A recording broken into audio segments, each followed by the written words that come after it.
Okay, so yesterday we have discussed all the pathology part of the hematology and oncology, and from today we will start the pharmacology of the heme. Okay, so first are the direct thrombin inhibitors. Okay, and these are the anticoagulant drugs.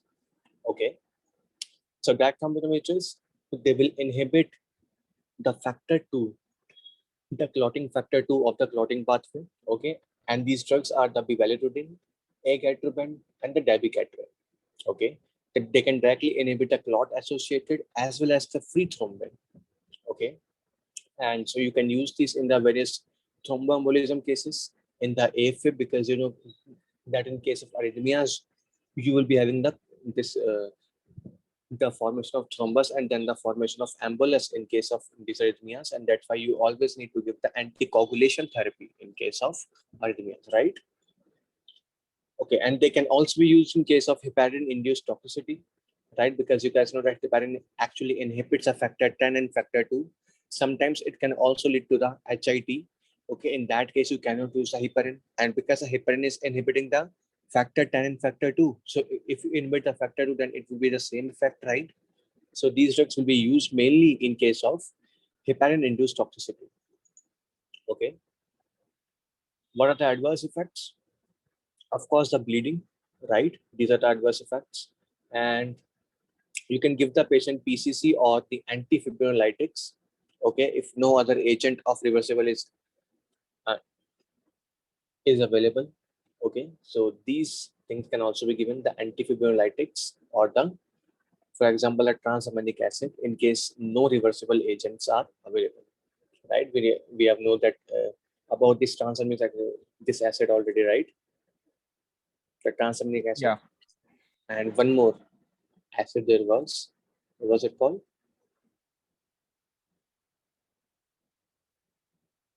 Remember? Transaminic acid and one more acid we have discussed, which can reverse the this anticoagulation part. Aminocaproic. Aminocaproic acid, yes. So these agents can also be used, right? Whenever you have the bleeding complications. Any doubt on these thrombin inhibitors? No, thank you.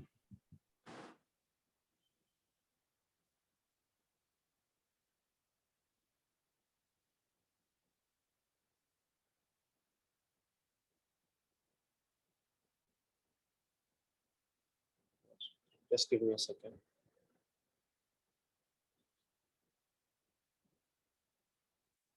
Yeah. So first of all, it will bind to the antithrombin 3. Okay. Then after binding to the antithrombin 3, it will make this antithrombin 3 bind to the factor 2 and the factor 10 mainly, right? And that's how this heparin actually inhibits the factor 2A, which is a factor 2 activated or the thrombin, and the factor 10 activated. Okay. It is generally used whenever you need the immediate anticoagulation, for example, in case of a pulmonary embolism, in case of any acute coronary syndrome, in case of myocardial infarction, in case of deep vein thrombosis, right? And you can also use this happen in the pregnancy because it cannot cross the it cannot cross the placental barrier. Okay. And whenever you give the patient heparin, you need to measure the PTT. So does that mean that only PTT will be raised in case of heparin, right? No, both of them, because factor 10 is a part Yeah, of. because the common pathway is inhibited, the factor 10, factor 2, right? These are the part of common pathway. So both the PT as well as the PTT will rise in case of heparin. Okay, but you only measure the PTT values. These are the important one in case of heparin.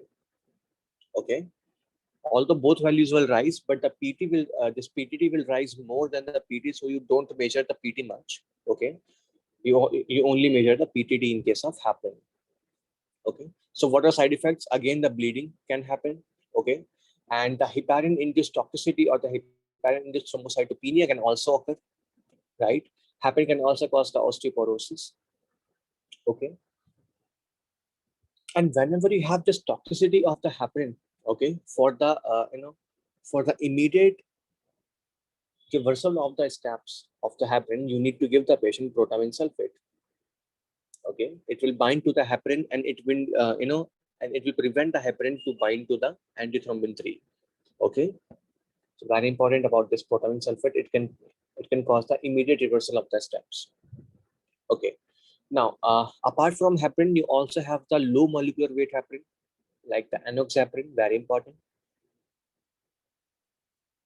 Actually, same as like the heparin, it will bind to the antithrombin 3 first, and then it will bind to the factor 10 activated. Okay.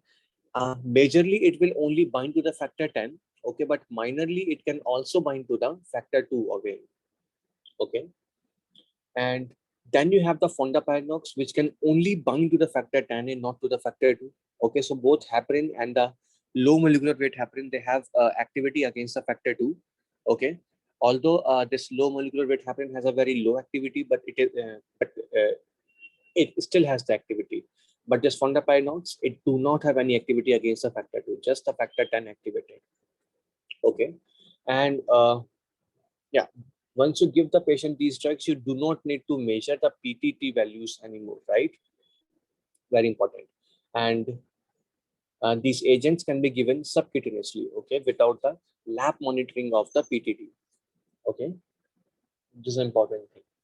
And yeah, and this low molecular weight happen, they undergoes the renal clearance, right? And the unfraction happen, which is this one, the normal happen, it undergoes the hepatic clearance, right? So this low molecular weight happen is kind of contraindicated in case of renal insufficiency. Okay, whenever you encounter a patient having a chronic kidney disease, you won't give them the heparin because it undergoes the renal clearance. Okay. So yeah, whenever you encounter a patient who is admitting to your hospital and they're undergoing any stasis, because whenever they're bedridden, okay, it will be a stasis, and you guys already know that stasis is a very common or a very important risk factor for the thrombosis, right? The Yeah. Werpers triad. Yeah. Okay. So whenever you encounter a patient who is bedridden in the hospital, you always want to give them the heparin in order to prevent this thrombosis and this embolism condition in them. Okay. Just after a surgery, you always need to give the patient this heparin. Okay, because the post-operatively you will having this hypercoagulant state. Okay, and to prevent that condition, you will give the patient heparin again. So any post-operative stage, okay, any kind of hospital admission with a prolonged stasis, okay, any kind of this deep vein thrombosis episode, okay, or the MI, you always give the patient heparin first. Okay. Then you have the heparin-induced thrombocytopenia, which is a toxicity of the heparin. What happens is the antibodies are formed against the heparin, which is bounded with the platelet factor 4. You guys remember about the about these 4 factors the platelet has? Cash. Apart from cash, the 4 Fs. Remember the fibrinogen, the fibronectin, platelet factor 4, and the 1 William factor, right? Yeah. Yeah.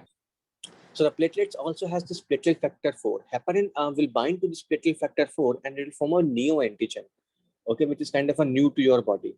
Now the IgG will develop against this neoantigen, which is heparin bounded with the platelet factor 4. And now what happens is that whenever these antibodies bind it to this complex, okay, heparin with the platelet factor 4, it will activate these platelets. Okay, and when the platelets get activated, they will form the microthrombiles. Okay, that is the first thing. And whenever your IgGs are binded to this neoantigen, because this neoantigen is present on the platelets, what's going to happen? They will opsonize these cells to the macrophages, right? And as a result, the macrophages will cause the phagocytosis of the platelets. Okay, so by the platelet activation, okay, and because of the platelet consumption, this consumption by the macrophages, what you will have is the thrombocytopenia. Okay, majorly because of the macrophagic consumption, okay, you will have a thrombocytopenia. And because the platelets are being activated now, they will form the microthrombies also. Okay, so whenever you have the activated platelets, okay, they will be destructed in the spleen, so that can cause a thrombocytopenia, which is a major cause. Minor cause also includes the platelet activation. Okay, and because of this activation of the platelets, you can also have the thrombotic episode. So a patient who is in the hospital, who is on the heparin therapy, now they are having this very severe kind of leg pain. Okay, a very severe leg pain, and and the examination shows a deep vein thrombosis. So, giving a patient heparin, and even after giving the patient heparin, they are having this deep vein thrombotic episode, which means it is heparin-induced thrombosis. Okay, is that clear? Yeah, I have one doubt. Yeah. Why do we not monitor the patient when the patient is on low molecular weight heparin or fondaparinux? Maybe because they're kind of more safer drugs than the heparin. Okay, all right. Thank you. And the highest risk is with the unfractioned heparin, which is a normal heparin. Although you can have this HIT with any kind of heparin. Okay, you can have the HIT with this heparin, with the low molecular weight heparin, with the fondaparinux. Okay, so any kind of heparin can causes HIT. Okay, and just the highest risk is associated with the unfractioned heparin. Okay, and we also have the HIT type 1, in which you have a very milder drop in this thrombocyte level. Okay, not a very clinically significant. Okay, usually the condition is also asymptomatic. Okay, the HIT2 is very important. Okay, in which you have a very severe drop in the platelets, and this drop, will make the platelet count less than 1 lakh. It is very important. Whenever you have this HIT, the platelet count will drop to 1 lakh. Okay, in case of this deep vein thrombosis, or you can say the DIC. Okay, in case of DIC, you will be having this consumption of the of all the platelets, right? So you will be having a low platelet count. Okay, in case of DIC, but even though after the DIC, the platelet count will still remain more than 1 lakh. Okay, only if the platelet counts are is reaching below 1 lakh, then you will suspect the HIT2 in the patient. Is that okay? Yeah. Generally, whenever you have a thrombosis anywhere, or you have the DIC, the platelet count will still remain above 1 lakh. Okay, only because of the HIT2, when you have a reticuloendothelial destruction of the platelets by the macrophages in the spleen, okay, then you can have this platelet count less than 1 lakh, which indicate the patient is having a HIT2, not a normal thrombotic episode. Okay, to remember these facts. Okay, any doubt on the heparin? Uh, Yes.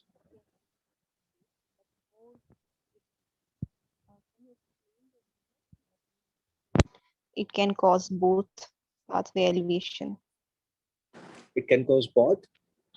both PT and APT, increase in both PT and Yes. APT. How does it Yes. causes? How? Because heparin is inhibiting the common path with the factor 10, the factor 2. Remember, after factor 7, and when the factor 9 is formed, right? This factor 9 and factor 7 then activate the factor 10, right? Remember the coagulation pathway? Increase the increase. Yeah, I remember the common pathway. Yeah. So common pathway includes a factor 10. Then factor 10 will activate the factor 2 with the help of factor 5. Factor 2 will activate the factor 1, which is the fibrinogen, right? And then the meshwork will be formed. So all these common pathway include the factor 5, the factor 10 and the factor 2, and you're inhibiting the common pathway actually with the help of heparin, right? So that's why it will increase both the PT as well as the PTT. Okay.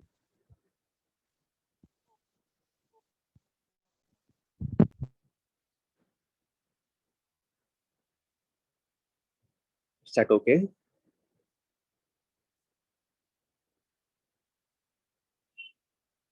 Yes, I got it. Thank you.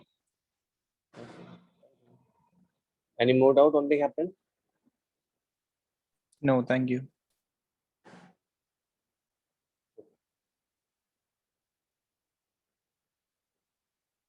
Now comes the warfarin.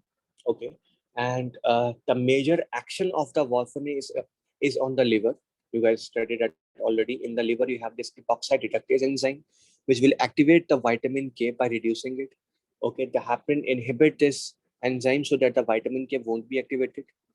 Now you have the factor 2, factor 7, factor 9, factor 10, protein C and S. Okay, and the activation of these, or the maturation, I must say, not the activation, the maturation of these clotting factors requires the gamma carboxylation of these factors. Okay, and this step also requires a vitamin K activated. Now, because the vitamin K is not available to the liver cells, as a result, the maturation of these factors, the factor 2, 7, 9, 10, and the protein CS cannot be happen, and as a result, you will get the anticoagulation effect. Okay, and you because it mainly increase the factor 7 also. Okay, the major effect of the warfarin is on the factor 7, so it will cause the prolongation in the PT. Okay, and for the PT prolongation, you will measure the INR of the patient. Remember the INR, the Yeah. patient's INR divided by the normal the PT of the patient, right? So this ratio will be measured, the INR, right? So this is how the warfarin actually acts. So the warfarin, it do not have any action on the blood actually. Okay, it has the action on the liver. Okay, all these clotting factors which are being synthesized by the liver, warfarin has the action on it. And as you can also see that if the clotting factors are present in the blood, okay, after the maturation from the liver, then warfarin cannot inhibit them. Okay, and because warfarin cannot inhibit them, so it dependent upon the half-life of all these factors. Only when these factors will become deficient in the blood, then only the warfarin can show its effect. Okay, because it is preventing the new synthesis of these clotting factors. So only when the previously formed clotting factors are gone, then the effects of warfarin could be start. Okay, and that's why you have to wait like for 1 or 2 weeks after giving the warfarin in order to have any effect of the warfarin. Is that okay? Yes. And if I take a blood sample separately, okay, and in one blood sample I will add the heparin. In another blood sample I will add the warfarin. Can I have a raised PT or PTT in case of warfarin?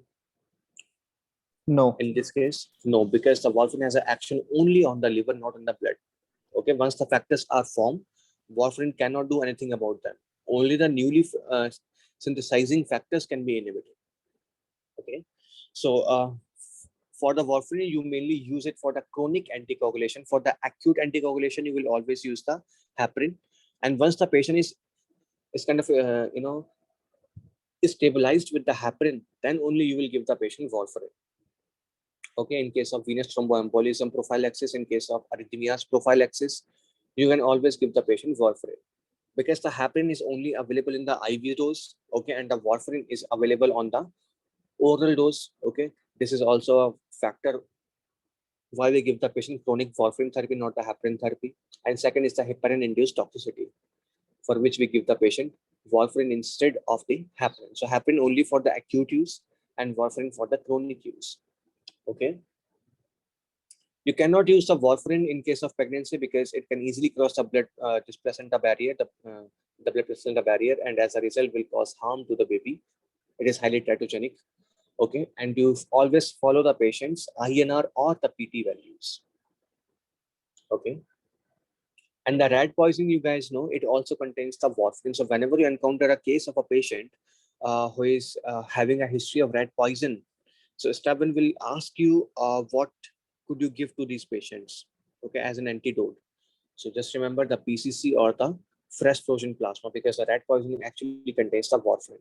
And can anyone tell me how much time would it take for the rat poisoning to cause its effects in case of The suicide? Yeah. half-life of the drug, half-life of the factors, more than half-life of the factors, So how much time you're expecting? 7 to 10 days. Exactly. These patients will always tell you that that 7 to 10 days earlier they have eaten this rat poison. Okay, and only after 7 to 10 days they can have the effect of this rat poison, not immediately. That important. Okay, so it is more important for the history of the patient. Okay, generally then in the step 1 they will mention at this point that the patient has eaten uh, or consumed this rat poison kind of 7 to 10 days earlier, and now they're presenting to your OPD or to your emergency department. Okay, so that's how you know the patient is also having the warfarin. Okay, and yeah, so now comes the adverse effects. Of course, the bleeding. Okay, It is also highly teratogenic drug.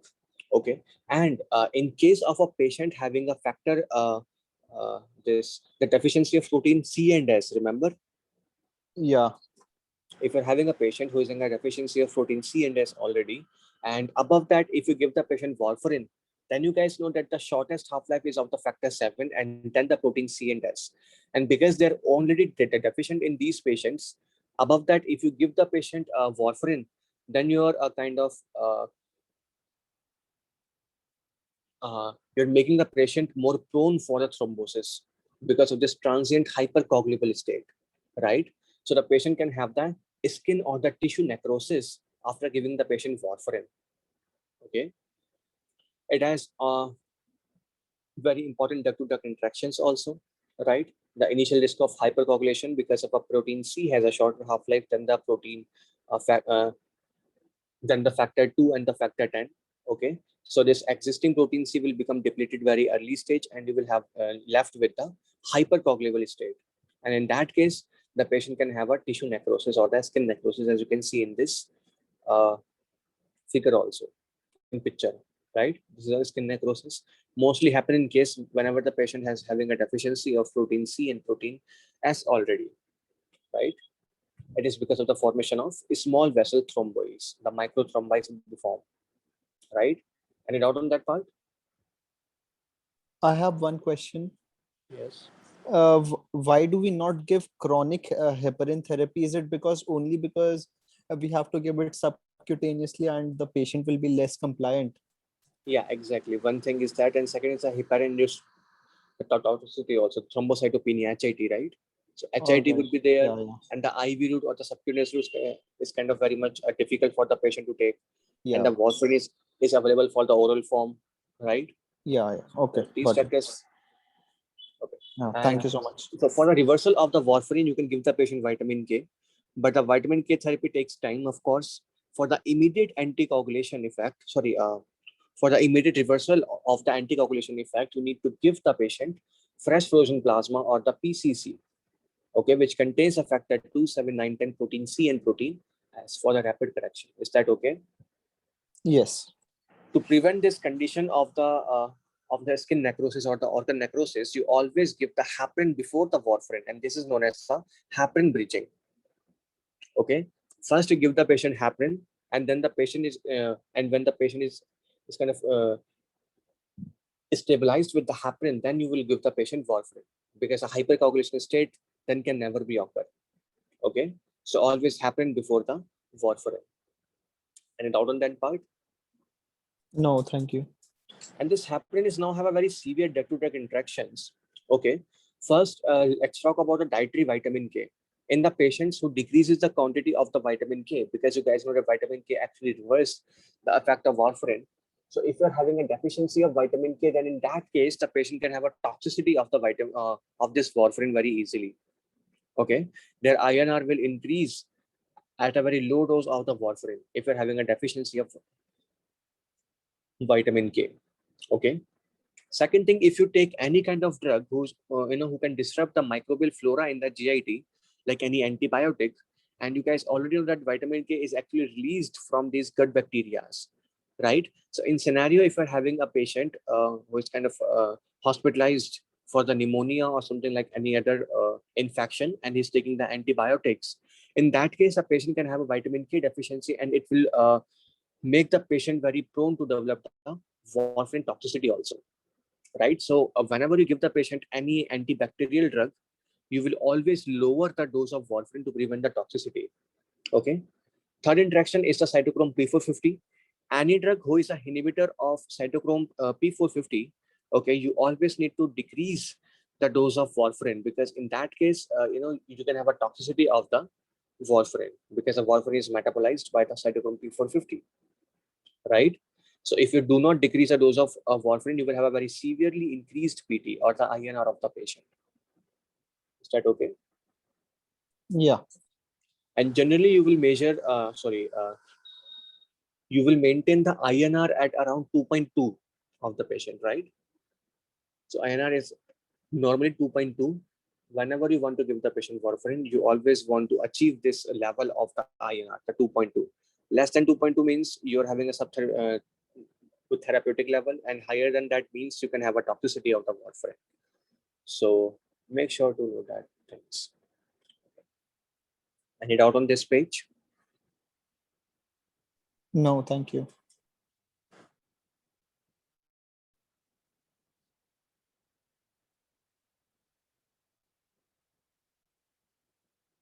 Okay, now the comparison between the heparin and the warfarin. First, at the route of administration, the heparin is available in the IV form or subcutaneous form, and the warfarin is available in the oral form. Okay, the site of action of the heparin is some blood. Remember, it can inactivate both the clot associated as well as the free floating thrombus in the vessel. Okay, of the thrombin, not a thrombus, sorry, of the thrombin in the vessel, right? So, and the action of the liver, and the action of the warfarin is on the liver, not on the blood. Okay, onset is very rapid because it can inactivate the activated factor 10 and factor 2 also. Okay, but the warfarin, it has to wait for the previously found clotting factors to kind of deplete, right? So, the effect of the warfarin will always take time. Okay, for the MOA, it will activate the antithrombin 3, which will bind to the factor 2 and the factor 10 and inhibit them. Warfarin, it inhibits epoxide reductase so that the activation of vitamin K is inhibited and the synthesis of these factors will be inhibited. Duration of action for the heparin is hours.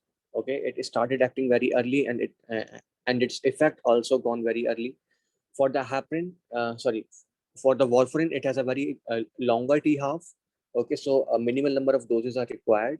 Okay, so that and as a result, the compliance of the patient is very much increased with the warfarin because of very high TF, a large TF. Okay, for the agent of reversal, you will use the protamine sulfate in case of heparin, and you will use the vitamin K for the chronic reversal of the anticoagulation, and for the acute reversal, you will give the patient the fresh frozen plasma or the PCC. Okay, and you need to measure the PTT in case of heparin, and you need to measure the INR or the PT, which means the extrinsic pathway in case of warfarin. Okay, placenta cannot, the heparin cannot cross the placenta, but the warfarin can, and that's why this drug is very much teratogenic. So you want to avoid this drug in pregnancy. Is that okay? Yeah.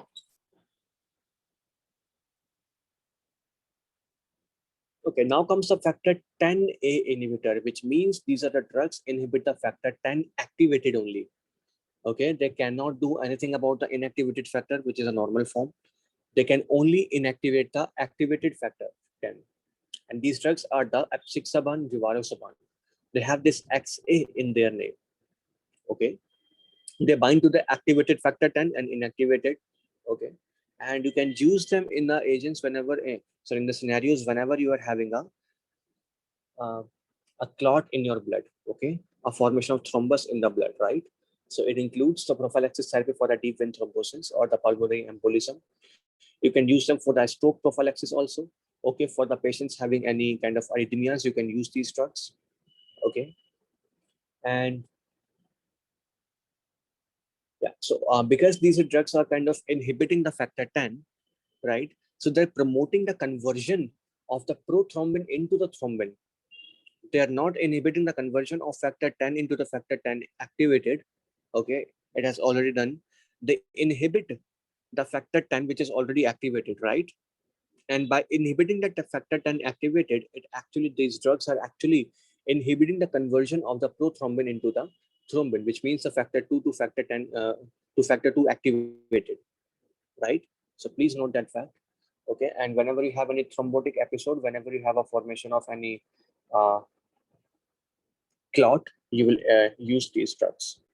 Okay, and these drugs have a very less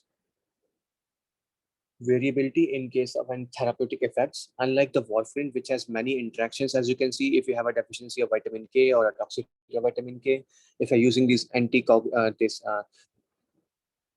the antibiotics, if you're using any cytochrome P450 inhibitor, then this warfarin has a many interactions with that drug. Okay, so therapeutic the variability in the therapeutic effect is very much variable in case of this warfarin, right? And but if you use these drugs, the apixaban, rivaroxaban, then you do not need to worry about these interactions. And as a result, the variability in case of a therapeutic effect is very much less in case of these drugs. Very important. Okay. And of course, just like any other anticoagulant, uh, bleeding is a risk factor. Okay. Very important. And you cannot use these drugs again in the pregnancy because they can cross the blood-brain barrier. And out on the factor 10 A inhibitors. How do you give them? What? Like, you know how my heparins were IV and warfarin is oral? Is there any Yeah. specifics for these? Is there Oh, any specific? like these are oral, right? Yeah. All right, thank you. Okay. Now comes the thrombolytics. Okay, which can directly dissociate the thrombus. Okay, which is formed in the vessels, and you always use these drugs whenever you need the immediate anticoagulation or a very severe or a massive kind of the clot formed in the vessels, right? So these drugs are known as altiplase, the retiplase, okay, streptokinase, and the tenteplase. Okay, so all of them have this name place in it. Okay, and these drugs, they actually activate what substrate? Does anyone remember? TPA. TPA are the name of these drugs, yes, but what does these drugs do? Plasminogen to plasmin conversion. Yeah, exactly. They will convert the plasminogen to plasmin, and plasmin can directly act on this fibrin and will dissociate into the D dimers. Okay, so whenever you have any massive thrombotic episode, in which you require very immediate anticoagulation, okay, you cannot give the patient heparin. In that case, you need to give the patient thrombolytics. Okay, and these drugs, they will increase both the PTD as well as the PT. Okay, and they will increase the D dimer level also. Okay, and yeah, so the use in the earlier MI, whenever you encounter a patient with the MI, with the ST segment elevated MI, I must say, in that case, you can either give the patient these thrombolytics, or you can do the patient, or you can do the PCI in the patient. Although PCI is very much preferred, okay. But if the PCI is not available, then you give the patient thrombolytics. Okay, very important. In the early ischemic stroke, you can give these agents. Okay, in a very severe pulmonary embolism, you can give these drugs, or for a direct thrombolysis. Okay, very important. So whenever you have a very life-threatening kind of condition, okay, because of these clots, okay, you always want to give the patient thrombolytics in that case. Okay, the complications again includes a bleeding. Okay, if the patient is having any kind of a previous hemorrhagic episode, okay, and then the clot is formed and the vessels are sealed after that, right? So if you give the patient this thrombolytic therapy, then this the previously formed clot will be dissociated again, and the patient can have a risk of hemorrhage. Okay, especially the brain hemorrhage the patient can have, right?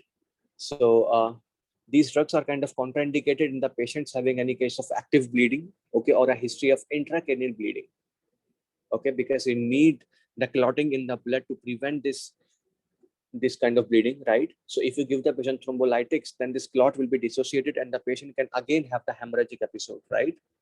So so these drugs are kind of contraindicated in a patient having any previous history of the bleeding or any active bleeding, right? And their effect could be reversed with the help of aminocaproic acid or the transaminic acid. Okay, very important. And yeah, factor corrections could be done with the cryoprecipitate, with the fast motion plasma, or with the PCC. Any doubt on the thrombolytics? No, thank you. So only for the life-threatening conditions you can use a thrombolytics.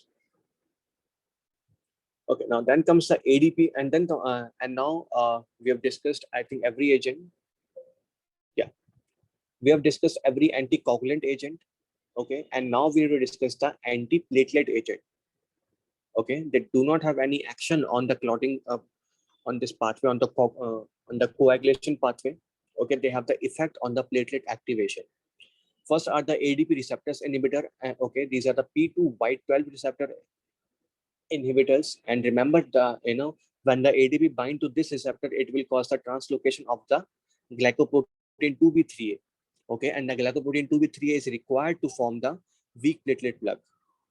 Okay, so these drugs, the clopidogrel, the plasogrel, okay, the ticagrelor, and the ticlopidase. Okay, these drugs can inhibit these receptors, and as a result, they will prevent the activation of the platelets. You can use these drugs in case of acute coronary syndrome.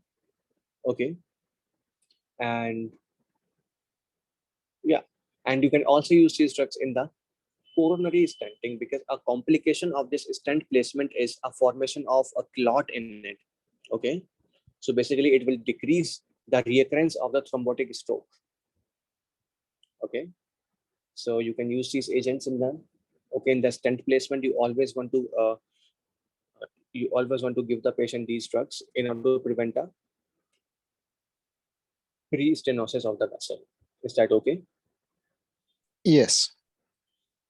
So, and yeah, they have no use in case of deep vein thrombosis. Once the thrombus is formed, once the clot is formed, okay, once the coagulation pathway is started, okay, then these drugs have no use. Then you only need to give the patient anticoagulants. Only when the coagulation hasn't yet started, okay, then only you can give these drugs to prevent this complication. Okay, you will always want to prevent the complication of this clot formation, right? uh, so that's why you need to give these drugs to the patient. Okay, but once the clot is formed, then these drugs have no effect. Then you need to give the patient these anticoagulants only. Any doubt on this page? No, thank you.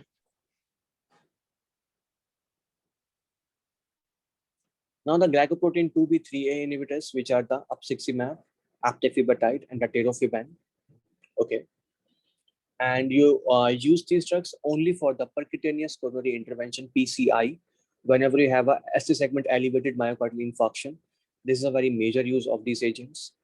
Okay, they will prevent the activation of the platelets because they inhibit these glycoprotein receptors so that the fibrinogen cannot bind to these receptors, and as a result, the platelet to platelet aggregation is inhibited. Right? Mainly use these drugs for the PCI. Complications again includes the bleeding and the thrombocytopenia. Okay, any doubt? No, thank you. Okay, so we have finished with the anticoagulation therapies, and now let's discuss the chemotherapy. Okay, we have discussed all the cell cycles. First, we have this G0 phase, which is a resting phase in which the cell is not dividing, it's just growing.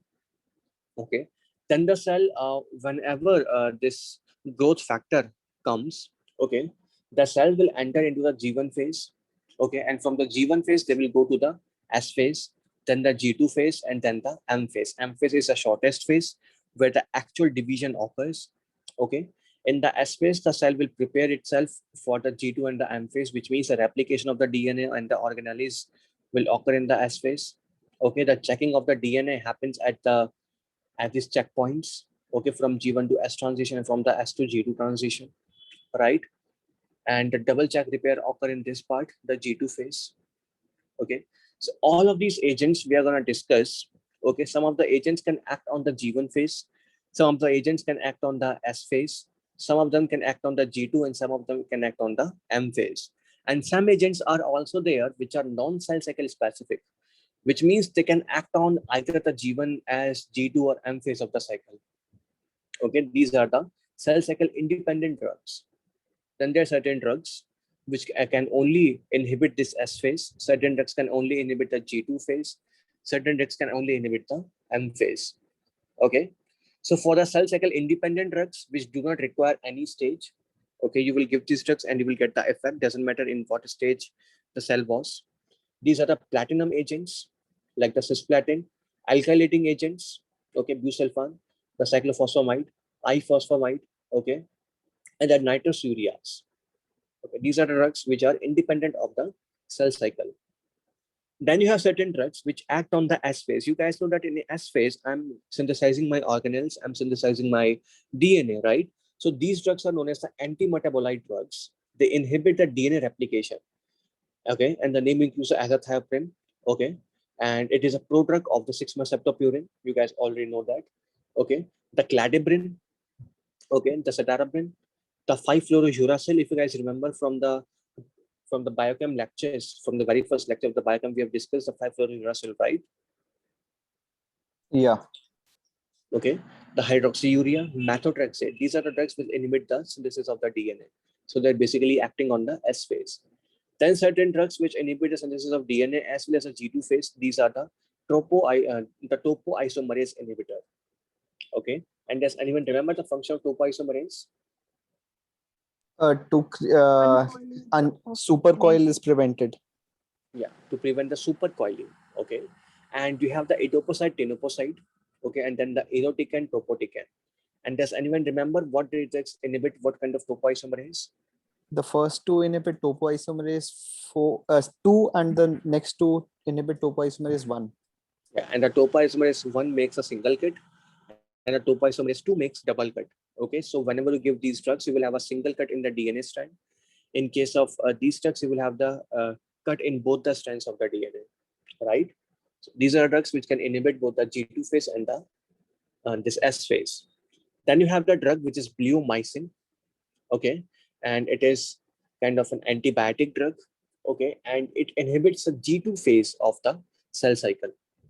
Okay, then you have these drugs which can act only on the mitosis phase, because you know that in case of mitosis, I require the microtubules, right, for the movement of the chromosomes in the cell, right? Yeah.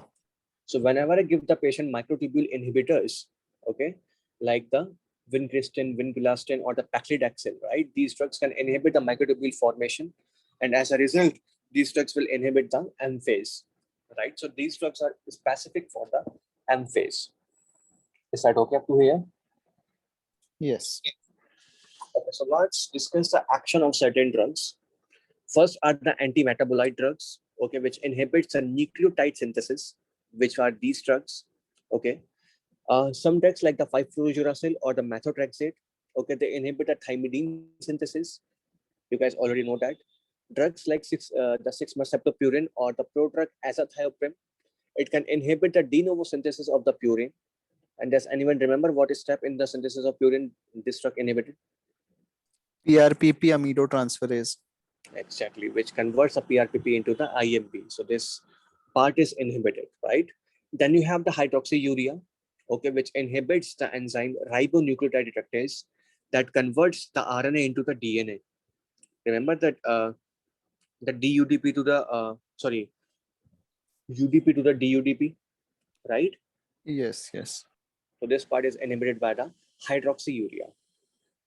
Then you have certain drugs, okay, which act on the DNA and disrupt the DNA.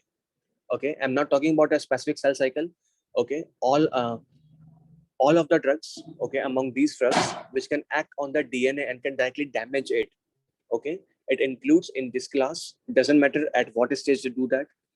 For like the alkylaging these agents, okay, the platinum agents, they will cross-link the DNA, and after the cross-linking of the DNA, they will damage it. Okay, in case of bleomycin, it will make the DNA strand breakage in the G2 phase, right?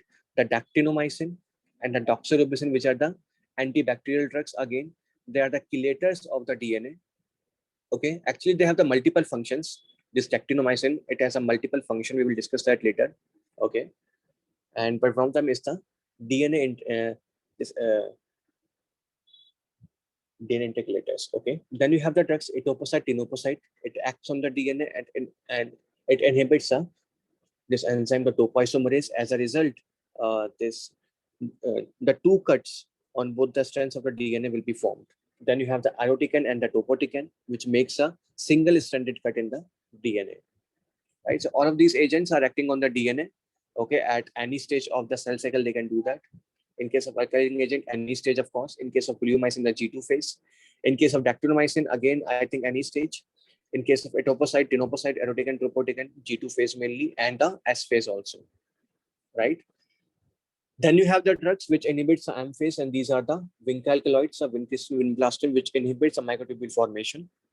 Then you have the paclitaxel, which will cause a stability in the microtubules. As a result, it will inhibit the microtubule disassembly, the paclitaxel drug. Is that okay up to here? Yeah.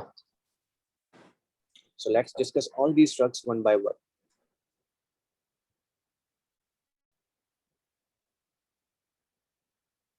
First, we have the anti-tumor antibiotics.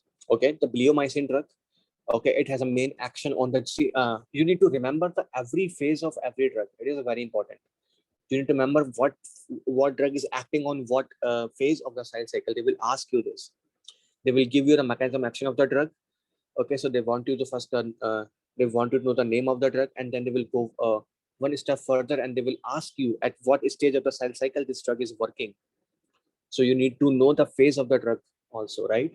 So the bleomycin, it mainly acts on the G2 phase. Okay, it will cause the free radical formation in the DNA, and as a result, the DNA strands will break.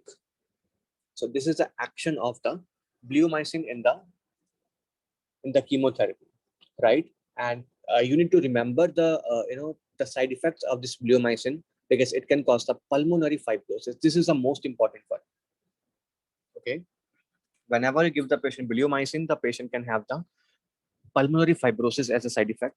Okay, so they will generally present you with the shortness of the breath, a prolonged history of shortness of the breath. Crackles would be there. Chest X-ray would show some kind of infiltrates. Okay, which are the fibrotic plaques, of course. Okay, on the skin, these patients can also have the hyperpigmentation. These two things are important. Okay, the skin hyperpigmentation and the pulmonary fibrosis. You need to remember these two major side effects. Bone marrow suppression is very much common with every drug, of course. So a minimal this myelosuppression will be there. Doesn't matter, right? The two important ones are the pulmonary fibrosis and the skin hyperpigmentation. Okay, so you can also relate this drug with this drug, the metronidazole. Remember, because this drug also can this drug also will release the free radicals in the cell, in the bacterial cell, and as a result, the oxidation of the DNA will happen, right? And it will disrupt the DNA strands.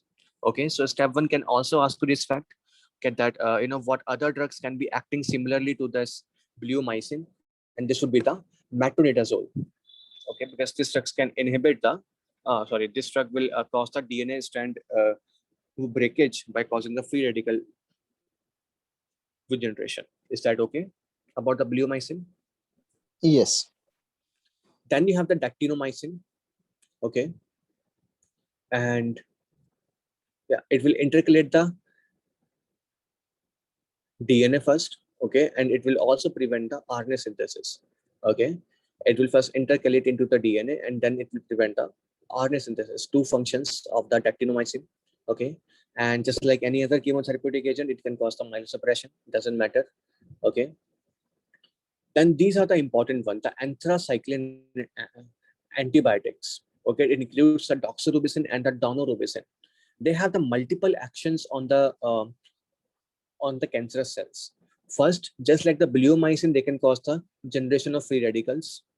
Okay, just like the dactinomycin, they can intercalate the DNA, right? And as a result, they will cause a break in the DNA to decrease the replication of the DNA. Okay, just like your the vinca alkaloids, they can sorry, not the vinca alkaloids, I'm sorry about that. Just like a topoisomerase inhibitor, they can also inhibit the enzyme topoisomerase 2, and as a result, they will cause the DNA breakage. Okay, so multiple MOAs. One is the free radical, just like the bleomycin. Okay, the intercalation in the DNA, just like that this drug dactinomycin. Okay, and as well as the inhibition of the topoisomerase 2, just like the topoisomerase inhibitors, the etoposide and the teniposide, right? So remember these drugs.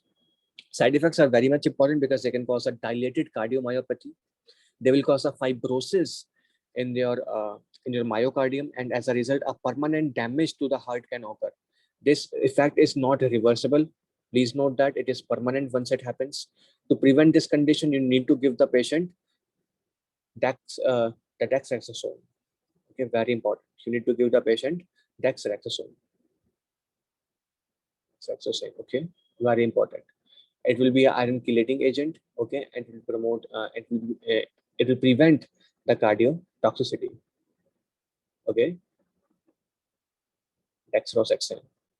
Any doubt on that? And just like any other drug, you can have the myelosuppressions and the alopecia, okay, which is common with every chemotherapeutic agent, not a very specific for that. Specific one is a dilated cardiomyopathy.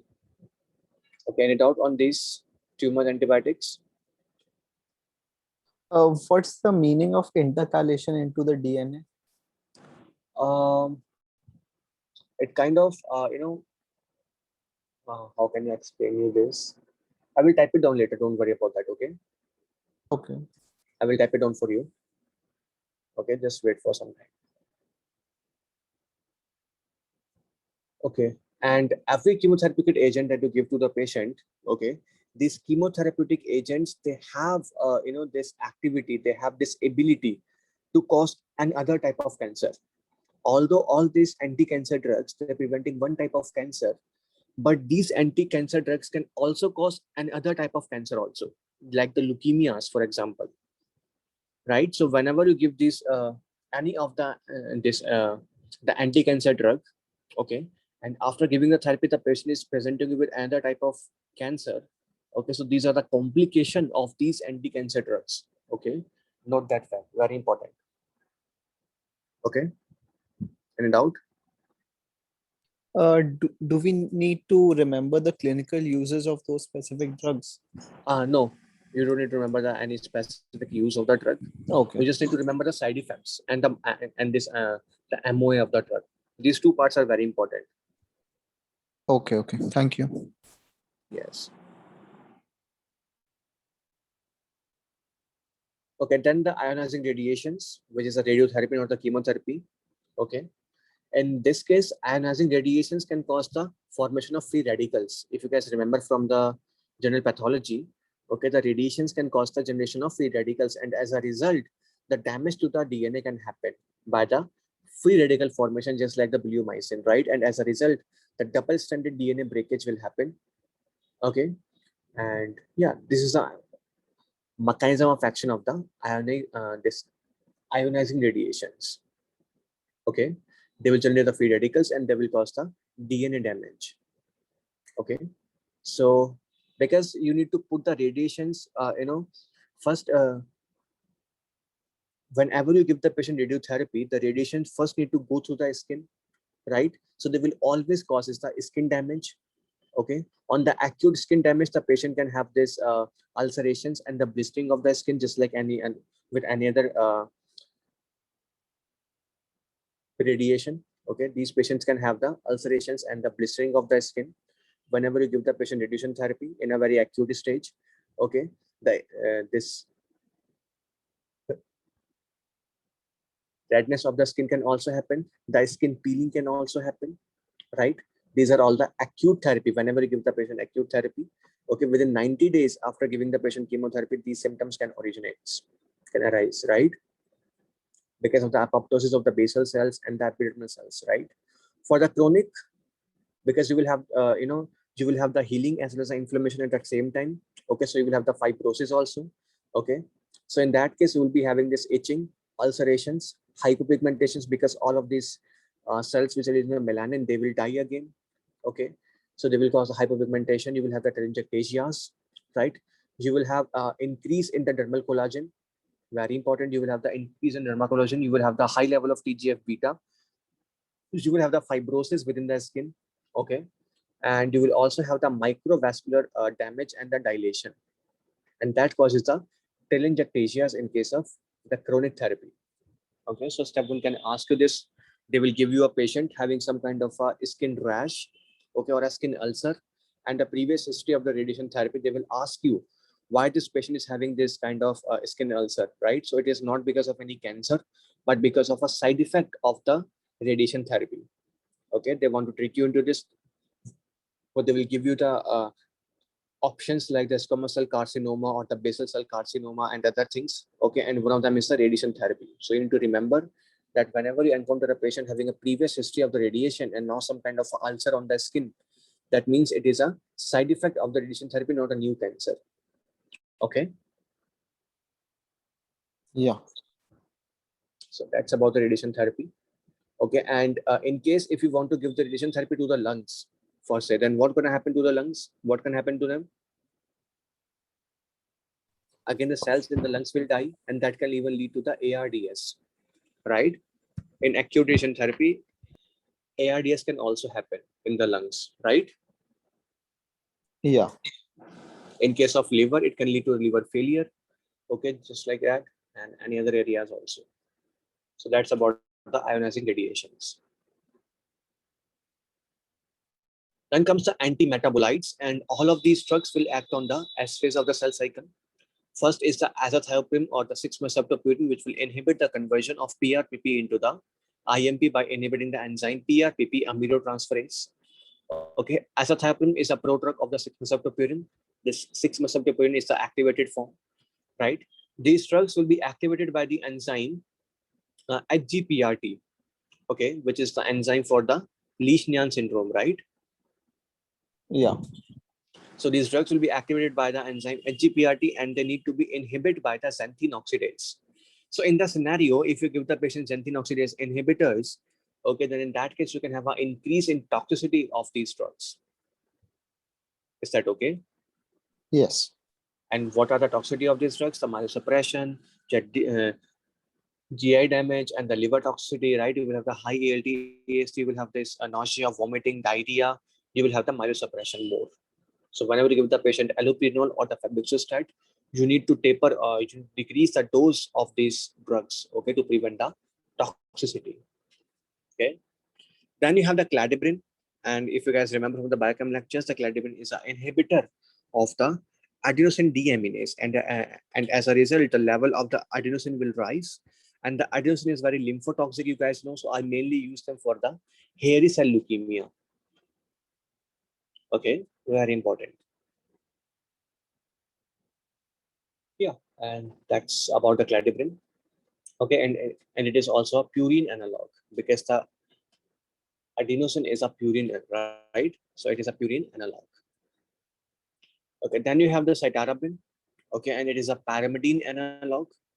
Okay, and as a result, it will inhibit the DNA replication. It will cause the DNA chain termination. Okay, and at higher concentrations, it can also inhibit the DNA polymerase also. So at low concentrations, it is inhibiting the DNA replication. At higher concentration, it is inhibiting the DNA polymerase. Okay, and it can again cause the pancytopenia by inhibiting the bone marrow, just like any other drug can cause. Nothing much special about these drugs. So any doubt on about these drugs, the cladribine and cytarabine? No, thank you. Just remember, the cladribine is a purine analog and the cytarabine is a pyrimidine analog. Okay. Then you have the drug which is 5-fluorouracil. Okay, and the function of this drugs is to inhibit the conversion of the DUMP into the thymidine, right? They will become the analog of this DUMP, okay, which is the 5-FDUMP they are, okay. And now the enzyme, which is thymidinate synthetase, okay, instead of binding to the normal DUMP, okay, it will bind to this 5-FDUMP instead. And whenever this drug, whenever this enzyme bind to these drugs, these drugs will inactivate the enzyme, right? And because you know that this methyl group is responsible, okay, sorry, this methyl group is required for the action of this enzyme. It will combine this methyl group on the UMP to form the thymidine, right? So basically, if you have a more level of methyl, okay, and a more level of this drug, then what can happen? More suppression of the enzyme can happen, and more effect of the drug will you will get. Okay, so in the scenarios, if I give the patient what you call is a folate supplement, right, or or the leucovorin drug, remember Yeah. the drug? Okay, so in that case, these drugs will generate the more CS3, okay, or the more methyl, right? And whenever I have a more methyl, I can have a more activity of this drug, because whenever more methyl is available, okay, so it will take the methyl group and it will combine the methyl group with this thymidine synthetase, and it will inactivate both of these, right? So this is very important to note, okay, that the leucovorin, it will enhance the effect of this 5-fluorouracil, okay, because the 5-fluorouracil requires a methyl and this the tetrahyd the methylene tetrahydrofolate and this thymidine synthetase in order to inactivate this enzyme, the thymidylate synthetase. Is that okay? Yes. Can you repeat that a different way, please? Yes. What? Can you say that again? I did not understand this concept of adding the methyl. How is that going to help my Let situation? me annotate it. See, you have this DUMP, okay? Right? You have this DUMP. It need to be converted into the TMP, right? And it is done by the enzyme thymidylate synthetase. Is that okay? Okay. Yes. And to have this leucovorin, or I can say the tetrahydrofolate, the N5 N10 methylene tetrahydrofolate. Remember, Mm-hmm. you have the methyl tetrahydrofolate. Okay. And what does this thing do? It will donate the methyl group to this enzyme. Okay, so that this enzyme can combine this UMP and the methyl together to form the TMP. Is that okay? And the leucovorin is acting where? Leucovorin is actually a methyl tetrahydrofolate. Oh, okay. So you are adding so leucovorin is basically adding or allowing more methyls from the MHTR. Exactly. What happens if you give the patient 5-fluorouracil, it will act as a 5-FDUMP, okay, which is kind of an analog to the DUMP. Okay, but whenever it binds to this enzyme, the thymidylate synthetase, it will inactivate it. And because the function of this enzyme is to combine this methyl group with this DUMP, so if the more methyl is available, more inactivation of this enzyme can happen. Right? Yeah. If I give the patient leucovorin, I'm giving the patient methylene tetrahydrofolate, right? Which means more methyl is now available for this drug to act. If more methyl is available, then more inactivation of this enzyme will occur. Okay, so the point of this is to turn off my thymidylate synthase. Turn off or turn on? Okay, see, my problem is I understand how the methyl group is added. I understand that FDUMP is basically an analog for DUMP, and that Yes. DUMP and the MTHR, they come together with the thymidylate synthase and they make a DTMP. That Yeah. part I understand. I don't, Yes. okay, and then I don't understand the purpose of this cycle though. Are you saying that you want to, by giving leucovorin, or sorry, the thymidylate synthase, like I don't understand how this is, like I thought this is all pushing the system forward. Adding leucovorin is pushing the system forward. Leucovorin is also If I add this leucovorin, I'm giving the patient this time, this thing, okay, this tetrahydrofolate, right? Mm-hmm. If I give the patient leucovorin, I'm giving the patient methylene tetrahydrofolate, right? In Yeah. that case, more methyl will be available for this enzyme and for this drug. Is that okay? Yes. Because in the active, because in the presence of this methylene tetrahydrofolate, my enzyme can work only when this is available, Yes. right? And when this methylene group is available, my enzyme will get activate, and instead of taking the normal DUMP, my enzyme will take this 5-FDUMP. Okay. So if I give the patient more methyl, then more enzyme will get activate, and instead of taking the DUMP, more enzyme will take the 5-FDUMP and will get inactivated. Okay, so this is gonna prevent you from creating Exactly. I'm inhibiting my enzyme by giving the drug 5-fluorouracil, and if the methyl group is available, okay, if the methylene tetrahydrofolate is available, then I can have a more action of this drug. Okay, so you are making more of the pyrimidines, but these are bad pyrimidines that your cell cannot use. Exactly. I'm inhibiting my enzyme ultimately. Okay, I'm sorry, thank you. Yeah, don't worry about that. Okay, and please remember, step 1 won't give you this name, the 5-fluorouracil. They will try to trick you and they will give you this name instead, capecitabine. Okay, so please remember the 5-fluorouracil also goes by the name capecitabine. Okay, And then you have the drug, which is the methotrexate, which inhibits the dihydrofolate reductase, okay, which is an enzyme converting the dihydrofolate into the tetrahydrofolate, right? And as a result, the methylene tetrahydrofolate won't be available to the cell, and as a result, the enzyme will be inhibited, so that you won't convert the DUMP into the thymidine. Is that okay? Yes. And if you give the patient methylene tetrahydrofolate, then you can easily bypass this step of converting the dihydrofolate into the tetrahydrofolate, right?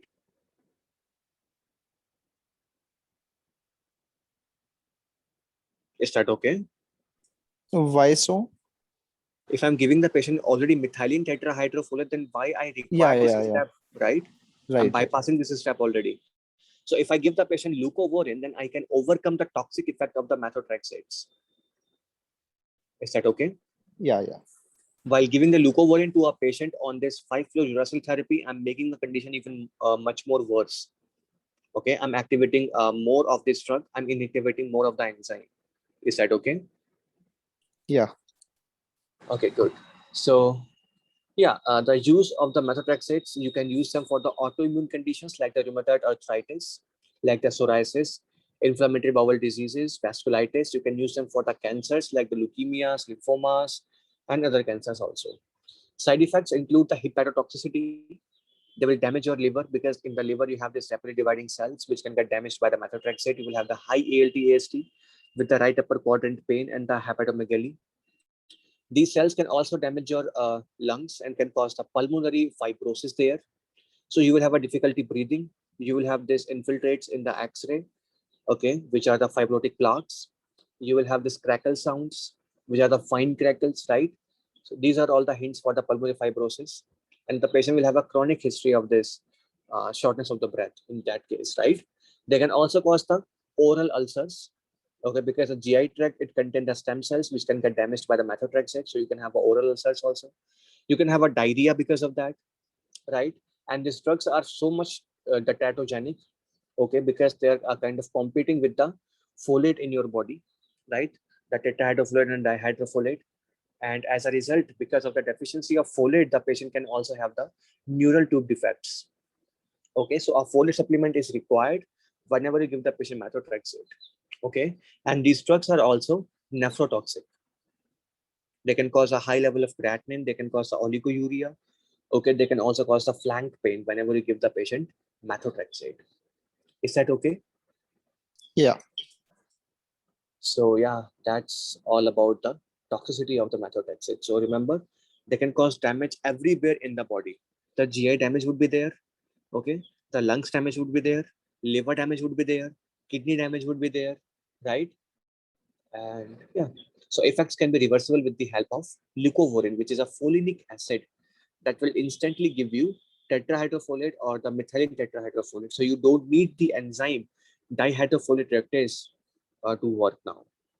Okay. So all of the rapidly dividing cells will be susceptible to the methotrexate. And of course, you can have a bone marrow suppression also. So pancytopenia is also a side effect of the methotrexate. Any doubt on this page? No, thank you. Yeah, thank you. Okay.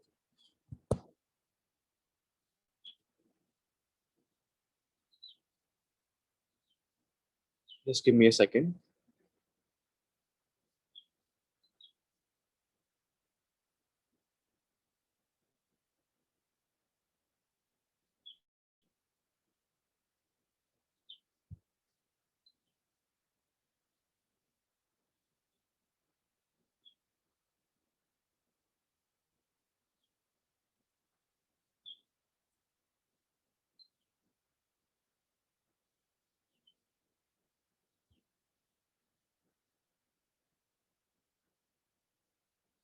Yeah.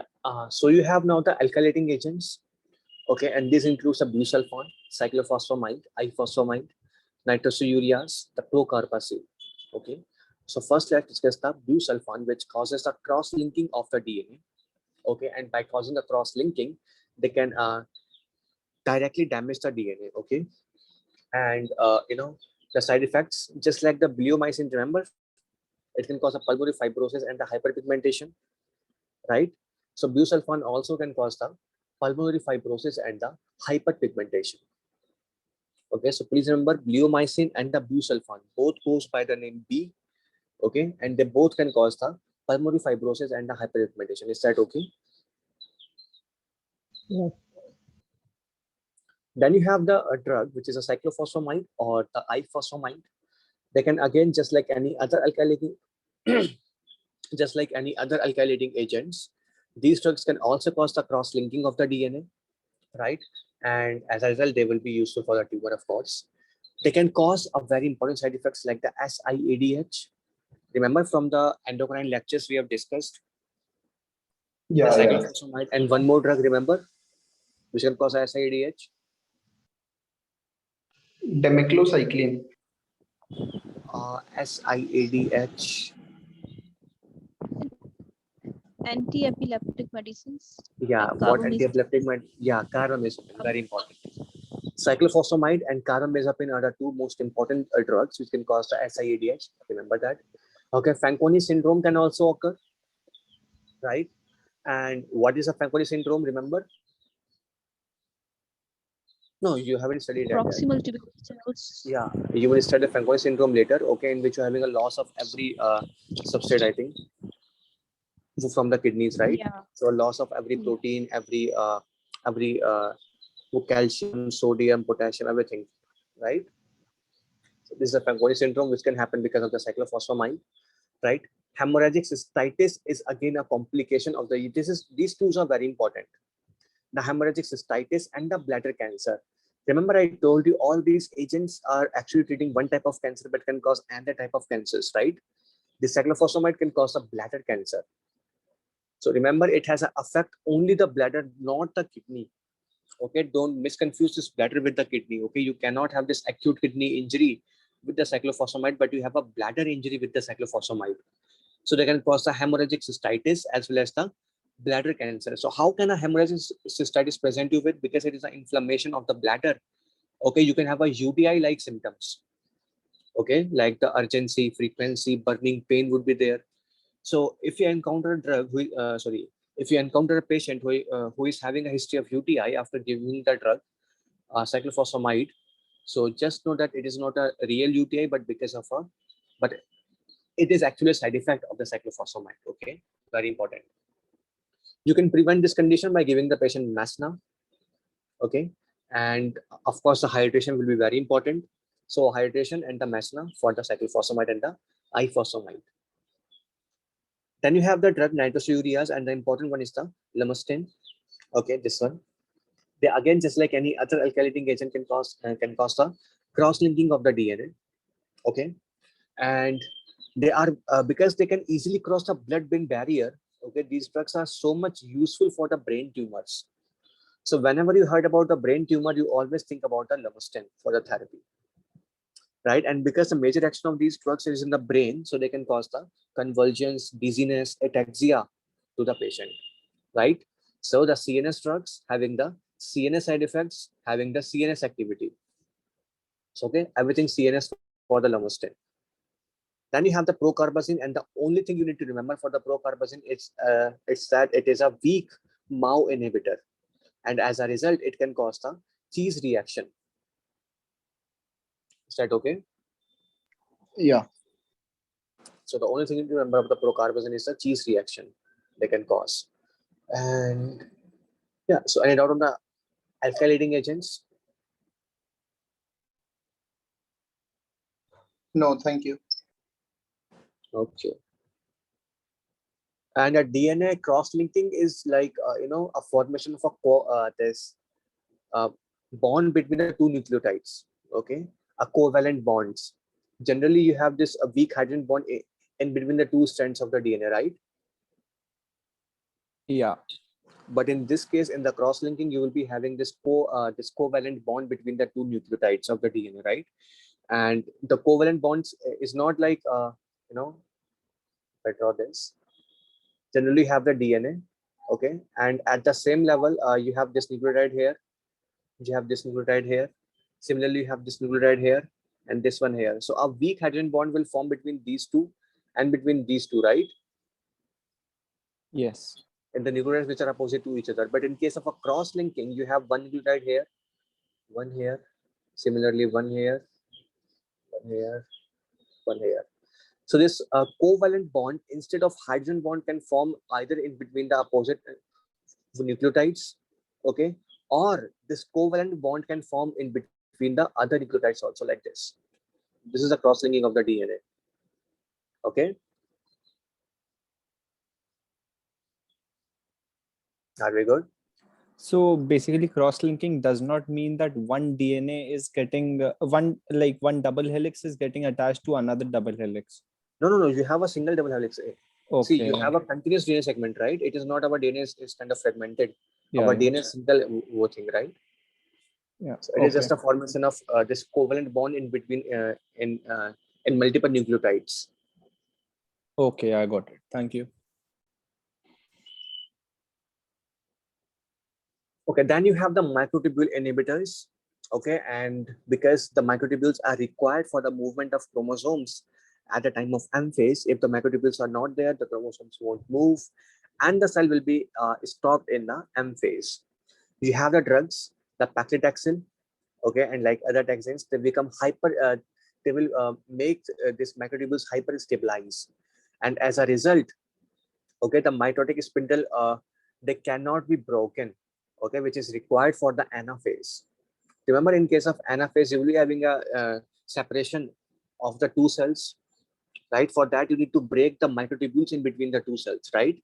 If these microtubules do not break, then as a result, the anaphase cannot be occur, okay, and the cell will stuck in the metaphase only, right? Because after the metaphase, you have this anaphase. So if the anaphase is not there, the cell will stuck in the metaphase only, okay. And because these drugs are kind of stabilizing the microtubules very so much, okay, and the microtubules are also used for the transmission of neurons, or sorry, for the nerves, for the neurotransmitters, right? So these drugs can also cause the neuropathy. So a neuropathy, myelosuppression, hypersensitivity are the side effects of these drugs. Then you have the vincristine and vinblastin, okay, which actually inhibits the formation of microtubules. Remember how these microtubules are formed? Alpha and beta tubulins. Yeah, heterodimers of the alpha and beta tubulin. Okay, they will be polymerized to form the microtubules. And these drugs inhibit this process. So as a result, the microtubules formation won't occur. And as a result, whole M phase is inhibited, right? Because you require the formation of microtubules to start the M phase. Okay, so the side effect time, the vincristine, it has mainly the effect on the neurons, and it can cause a neurotoxicity. Okay, it inhibit the transmission of the nerve impulses because the neurotransmitters are always transferred through these microtubules. Okay, so you have this neuropathy, neurotoxicity, right? You will have this areflexia, you will have the peripheral neuritis, constipation could be there, right? For the vinblastin, you have a main side effect, which is a bone marrow suppression only. So for the vinblastin, which causes a blast in the bone marrow, it will suppress the bone marrow, and the vincristine, it can cause the the neuropathy or the neurotoxicity. Is that okay? Yeah.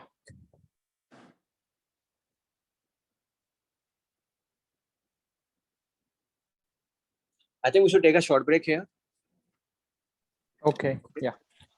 and we will continue again.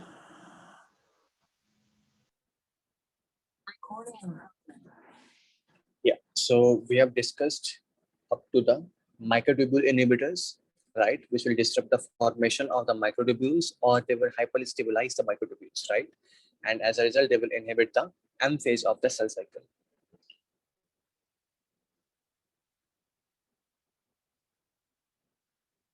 Now these agents, which are the platinum containing agents, okay, at what part of cell cycle they will affect? All phases. At all phases, okay. They will cross-link the DNA again, just like my alkylating agents, okay. And clinical use for a testicular, bladder, ovarian, lung carcinomas, you don't need to remember at all, okay. You need to remember the adverse effects. See, for cyclophosphamide, we have discussed they can cause the bladder cancer or the hemorrhagic cystitis, right? They have the major effect on the bladder for side effects, right? For cisplatin, carboplatin, and these other platins, okay, they have the effect on the kidneys, not the urinary bladders. They can cause the where they can cause the acute tubular necrosis. Okay, they can cause an acute kidney injury. Okay, so they will cause an increased rise in the creatinine levels, increased rise in the BUN. But if you give the patient cyclophosphamide, then the BUN and creatinine will be normal because this drug, the cyclophosphamide, has no side effect on the kidneys, right? But the drugs which contain the platinums, they have the effect on the kidney as they can cause a kidney damage. Very important. They can cause a Fanconi syndrome in the kidney also. Okay, and they can also cause a peripheral neuropathy. They can cause the ototoxicity also, and you need to prevent the nephrotoxicity by giving the patient amifostin. See, Masna for cyclophosphamide and amifostin for the cisplatin carboplatin. Is that okay? Yes. Very important. Then you have the drug etoposide and the tinoposide, okay, which inhibits the topoisomerase 2, and as a result, they will increase the DNA degradation. Because the function of the topoisomerase is to prevent the supercoiling, and they does that by making a single-stranded or either a double-stranded cut on the DNA. The topoisomerase 2 will make a double-stranded cut in the DNA, right? So what does this drug do? They will let the topoisomerase cut the DNA, but it won't. But they won't let that this enzyme to repair the DNA again. As a result, you will have the double-stranded DNA cuts if you give the patient etoposide and the tinoposide, right? And the side effects again includes the myelosuppression and the alopecia. And you use these drugs mainly for the small cell lung cancer, if you want to remember small cell lung cancers. Okay. Then you have the this irinotecan and the topotecan, okay, which inhibits the topoisomerase 1, okay, and they will ultimately cause a single stranded DNA break, right? Very important. And again, small cell lung cancer, you can use these drugs for, and the side effects include the severe myelosuppression and the diarrhea, just like any other what drug can do. Then you have the drug which is the hydroxyurea, and the function of the hydroxyurea is to inhibit the enzyme ribonucleotide reductase. And you guys already know that the function of the ribonucleotide reductase is to convert the Deoxyribose to ribose sugar. exactly deoxyribose to ribose sugar. You're saying opposite. Right. Ribose to deoxyribose sugar, right? Yeah. And it is mainly the UDP, which is converted to the DUDP, right? If I open the biochem again, just give me a second, so we can relate them again. Just give me a second.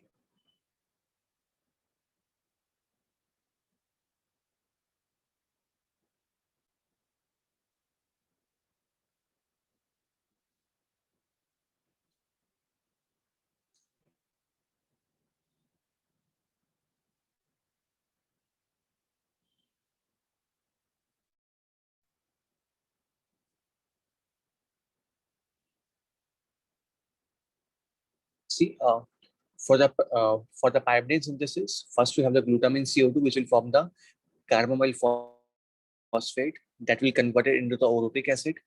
Orotic acid, with the help of the enzyme GMP synthase, will be converting into the UMP. UMP will be converting into the UDP. Then this UDP will convert it into the DUDP with the help of enzyme ribonucleotide reductase. DUDP will be converting into the again DUMP, and this DUMP will be forming the DTMP, right? And it is by the thymidylate synthetase. This enzyme could be inhibited by the 5-fluorouracil or the capecitabine, and we know how by combining the methyl group with this enzyme. Okay, the 5-fluorouracil inhibit this enzyme, right? And the methotrexate will work on here. It will inhibit the conversion of the dihydrofolate into the tetrahydrofolate. If you give the patient leucovorin, then you're directly giving them this methylene tetrahydrofolate bypassing this enzyme, right? So I can overcome the toxicity of this methotrexate by giving the patient leucovorin. But if I give the patient leucovorin, then I will give him more methylene tetrahydrofolate, and as a result, more of the enzyme will be inhibited, right?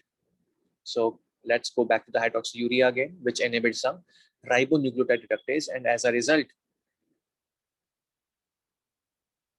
just give me a second.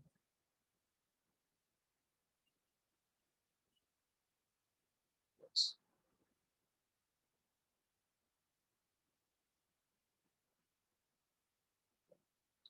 So the hydroxyurea again, which is inhibiting the ribonucleotide reductase, and as a result, the synthesis of the this DUDP will be inhibited, right? And it can cause a megaloblastic anemia. Why? Because of prevention of the formation of nucleotides. Yeah, And exactly. Yeah. So because I'm preventing the formation of my nucleotides, I cannot have the DNA maturation. I cannot have the nuclear maturation of the cell, and what I can get is the megaloblastic anemia. You use these drugs for the sickle cell anemia. If you guys remember, these drugs can increase the fetal hemoglobin, right? So these drugs are kind of very much protective for the sickle cell anemia. But these drugs are actually preventing sickle cell anemia. Okay, and after preventing sickle cell anemia, they can also cause the megaloblastic anemia. So they are preventing one type of anemia but causing another type of anemia, right? So yeah, you need to give the patient this thymidine for that, right, to prevent this condition. Then you have the drug which is a bevacizumab, and if you guys remember, MAP for the antibodies, ZU for the humanized, right, and VA for the vessels. So these are the monoclonal humanized antibodies against the vascular endothelial growth factors, which inhibits the angiogenesis. Okay, and because you guys know that every tumor requires the formation of the blood vessels, right? So they are a kind of very much active against all of the solid tumors, because all of the tumors require the new blood vessel formation, angiogenesis, right? And these antibodies are inhibiting it, right? Apart from the tumors, important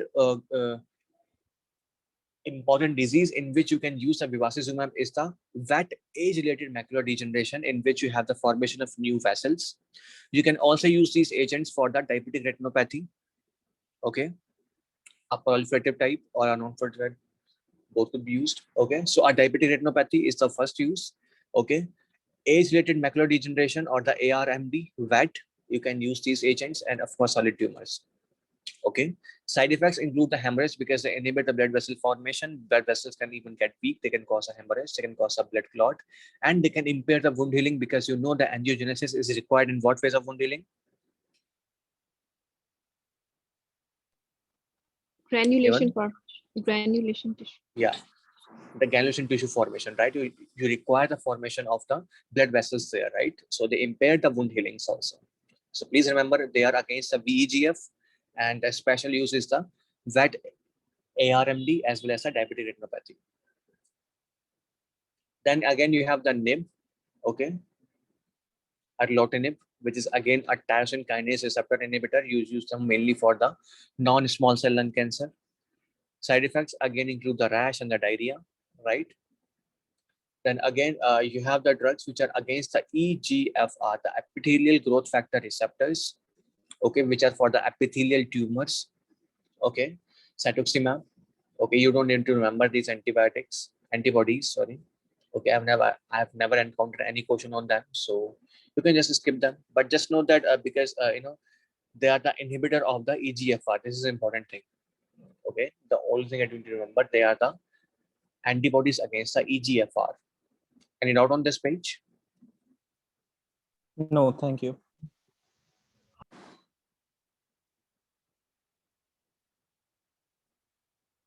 Then you have the other tyrosine kinase receptor inhibitors, which are the imatinib mostly. Okay, and you use this imatinib mainly for the CML.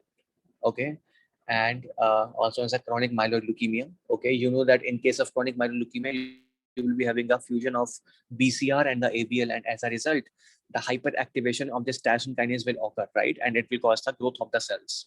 So you use this inhibitors of the tyrosine kinase, the imatinib, for the treatment of the CML. Okay, and yeah, that is the only use of these drugs. Then you have the rituximab. Okay, and you guys already know that this rituximab is a monoclonal antibody against the CD20. So I can use them for most of the B cell neoplasms, the non-Hodgkin's lymphoma. I can use them for the chronic uh, lymphoid leukemia. Okay, lymphocytic type leukemia, the CLL. Okay, I can use them for the rheumatoid arthritis. I can use them for the TTP. Okay, which is the thrombotic thrombocytic purpura. And does anyone remember what is the pathology behind it? You can't break up Adam's T13. Yeah, Adam TS30. Okay, remember that. And AIHA also, right?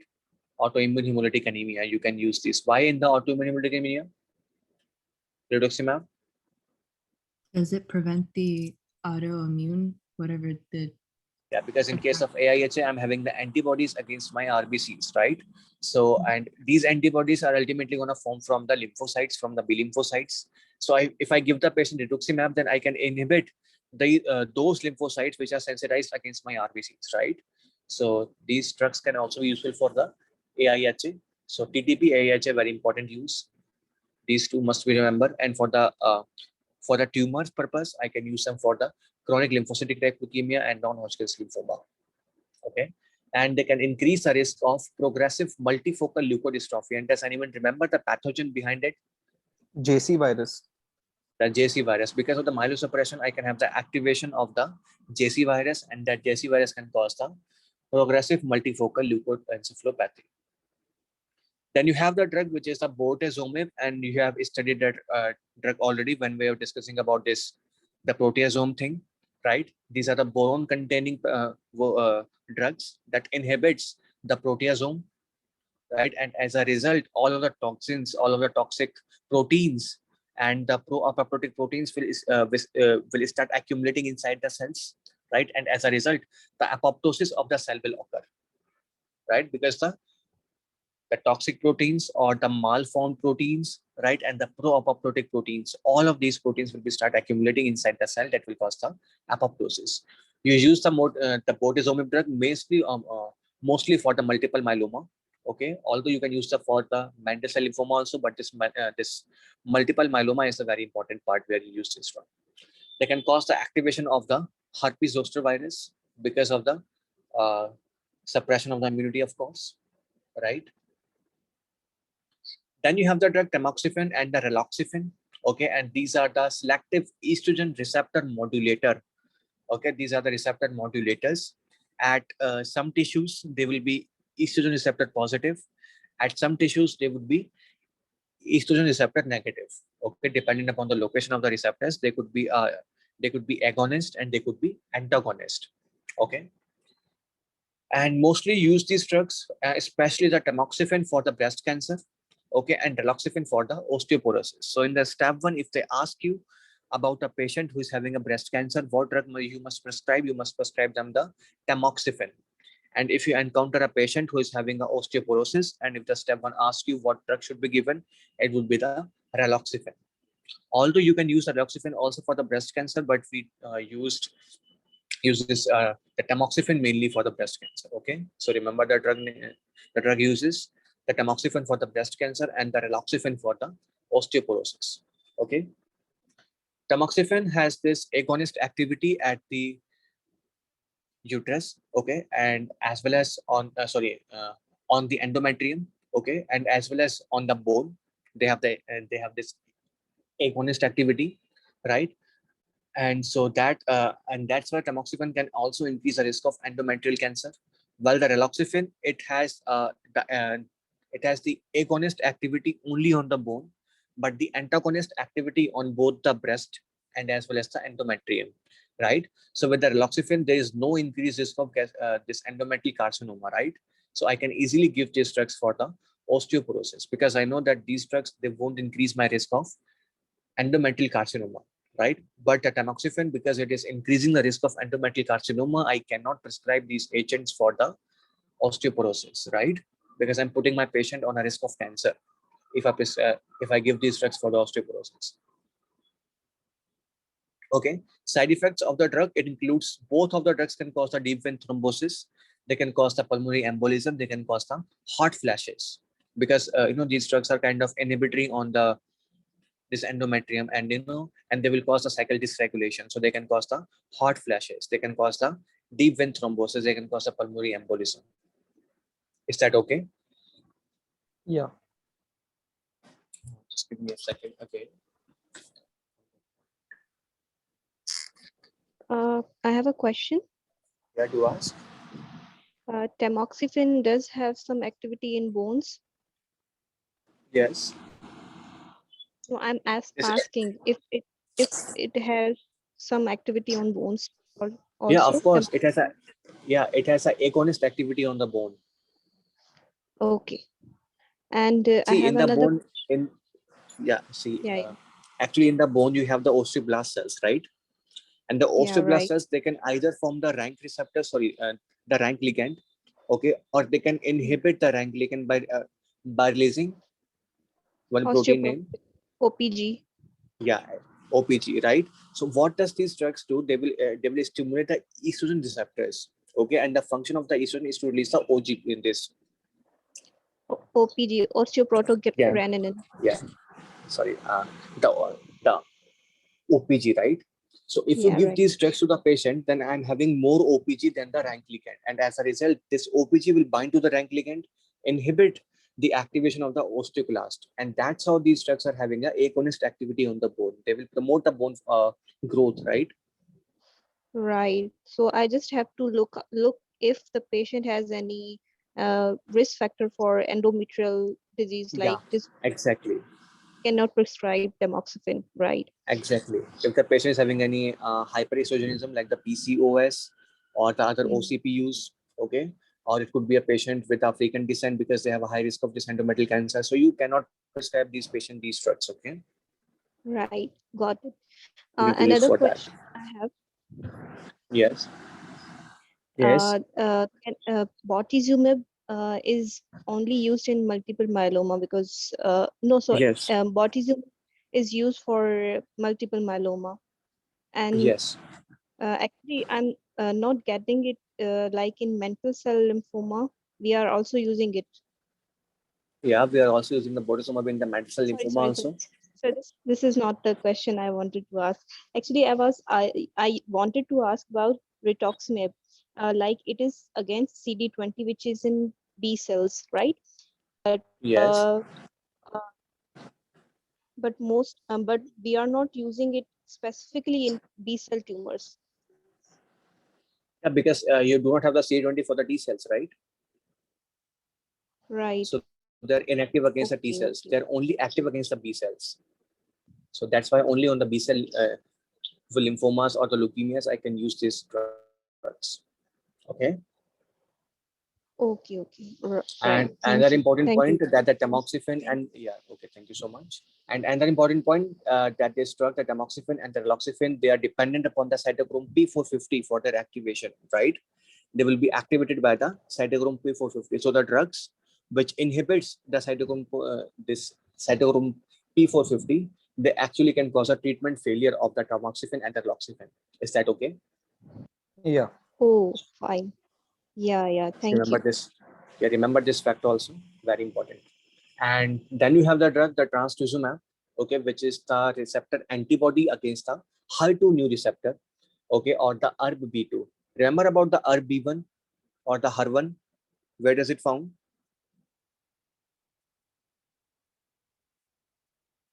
We have discussed about the ERB-B2 and the ERB-B1, right? In the general pathology. Where does this ERB-B1 found? In the lung cancers, right?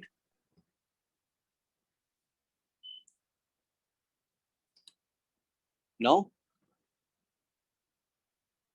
Yeah, we have discussed that. Thank you See, okay, for letting me. ERB-B1 for the lung adenocarcinoma and ERB-B2 for the breast cancers, right? So these are the antibodies against the HER2 new receptors or the ERB2 receptors, which is a tyrosine kinase receptor, of course. Okay, and you use them mainly for the breast cancer, and you can also use them for the gastric cancer, because you know that you have whenever you have a mutation in the HER2 receptors, you can have either the breast cancer or you can have the gastric cancer, right?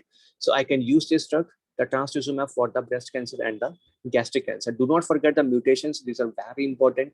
Okay, you need to memorize them every day, okay, so that you can get what mutations are causing what kind of tumors. Very important to note, okay. Okay, the trastuzumab can cause the dilated cardiomyopathy just like my doxorubicin. Okay, but in case of that drug, I was having the fibrosis in my myocardium, right? And this condition was kind of irreversible, right? But in case of trastuzumab, the DCM I'm having, this condition is properly reversible, okay? And because it is just a decrease in the myocardial contractility, it is a mechanical loss of the function of the myocardium, right? The structure of a myocardium is absolutely normal. No fibrosis is there, right? I'm just having a mechanical loss of the contractility, and as a result, if I stop the drug, I can reverse back the symptoms. But in case of the doxorubicin, okay, in that case, I'm having a fibrosis in my myocardium, and as a result, that condition was irreversible. This is a huge difference between the DCM of the trastuzumab and the DCM of the doxorubicin. Is that okay? Yeah. Don't forget that point also.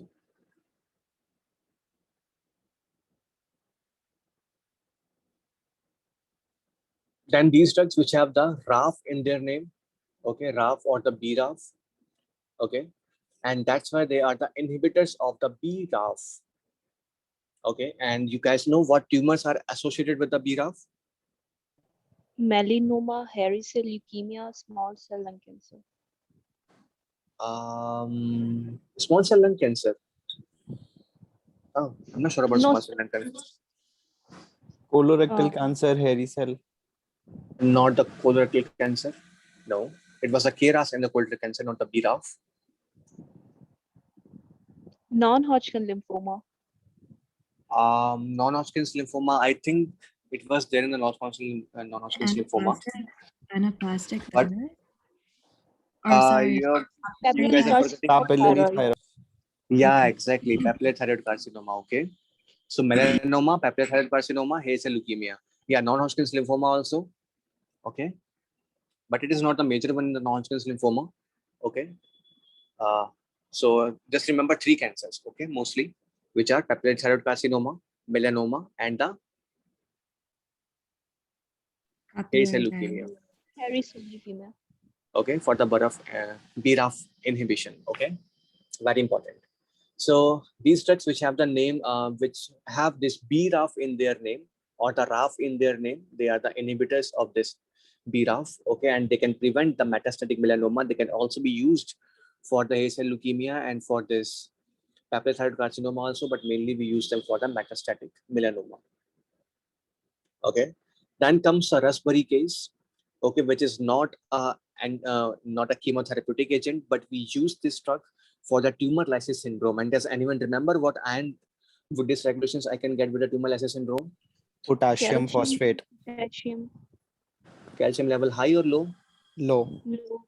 Low, because this phosphate bind to the calcium, right? And I would also have the high level of Uric Potassium. acid. it was not the sorry, it was a phosphate which binds to the calcium, right? Not the Yes. potassium, it was a phosphate that binds to the calcium. You will have the high level of potassium, you will have the high level of phosphate, you will have low level of this calcium and a high level of uric acid, right?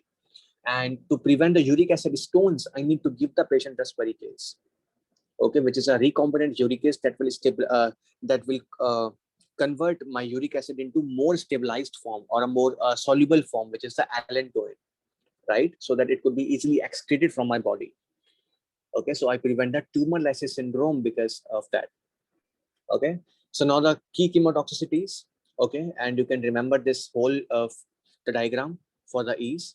So first of all, you will have the cisplatin and the carboplatin drugs, okay, or the platinum containing agents. You guys know that these agents are the ototoxic and nephrotoxic, right? So CC here for the kidneys, these two C's are for the ototoxicity.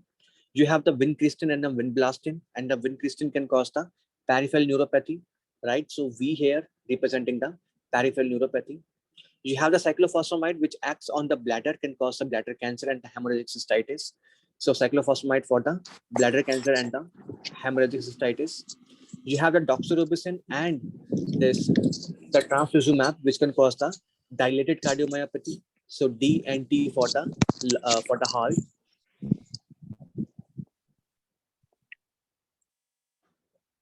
And then you have the bleomycin and the busulfan for the lungs. You guys know that these can cause the pulmonary fibrosis. And what other drug can cause a pulmonary fibrosis? Methotrexate, amiodarone, That, and nitrofurantoin. yeah, these drugs can also cause the pulmonary fibrosis, right? So do remember the name of these agents. You can remember this whole diagram. Okay, it is a very good thing, good one. Okay, and yeah, while other drugs, all of them can have the bone marrow suppression. So bone marrow suppression, the pancytopenia, these are all the non-specific side effects of every drug. Okay, and you guys know that if I give the patient the chemotherapeutic agents, what is the most important WBC which will become deficient? Neutrophils. Neutrophils. I will always have the neutropenia first whenever I give the patient these agents, the chemotherapeutic agents, right? So I can have the invasive infections from my fungus, like the aspergillus, like the candida. If I have the HIV, then I will lose my lymphocytes. In that case, I cannot have the invasive infections. I can have the superficial infections, right? Like superficial infections like the oral thrush and other things, right? And so yeah, these are the chemotherapy, the side effects of the chemotherapy. First is the mucositis, which is very common with every chemotherapeutic agents. They all can cause the ulcers in the mouth. They all can cause the diarrhea, right? Most of them can cause the neutropenia. Okay, and so that all of the commensal agents. So yeah, Stephen will also ask you this fact that whenever you give the patient chemotherapy, what were the first agents or the first pathogens that will cause the infection in your body? So these are all the commensal pathogens. All of the pathogens which are commensal in my body, like the candida, which is a natural habitat, unnatural flora of my mouth. Okay, the candida and like other agents also. Okay, they will can cause the infection in my body whenever I have the neutropenia. So the first infection is from the commensal pathogens.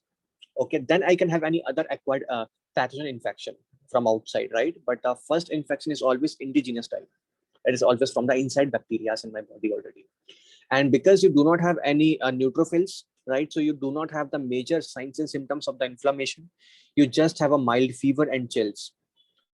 Okay, so whenever you encounter a patient with a history of chemotherapy and now he's having the fever and chills, okay, that means the patient is having an infection with any of the indigenous flora of the body, right? All of the commensal pathogens can cause it, right?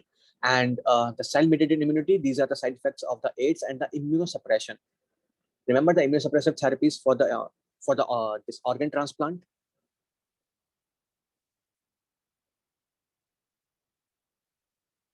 Yes, organ transplant, immunosuppressive therapies. Yes. Steroids. Yeah, steroids, of course. They all can cause the cell-mediated immunity emission, which are the lymphocytes mainly, right? And whenever I have the inhibition of the lymphocytes or the lymphopenia, in that case, I can have the most common infections from the opportunistic bacteria or the pathogens, and from the disactivation infections.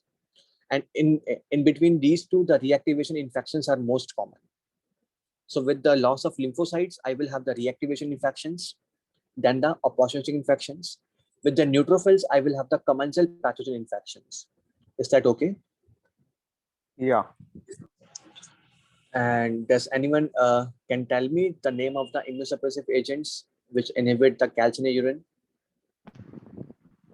Cyclosporin, And tacrolimus, yes. And what is the mTOR inhibitor? Sirolimus. sirolimus. Yes. Good. Remember these names, very important. Okay, their function and the FK binding protein. What two agents can bind to FK binding protein?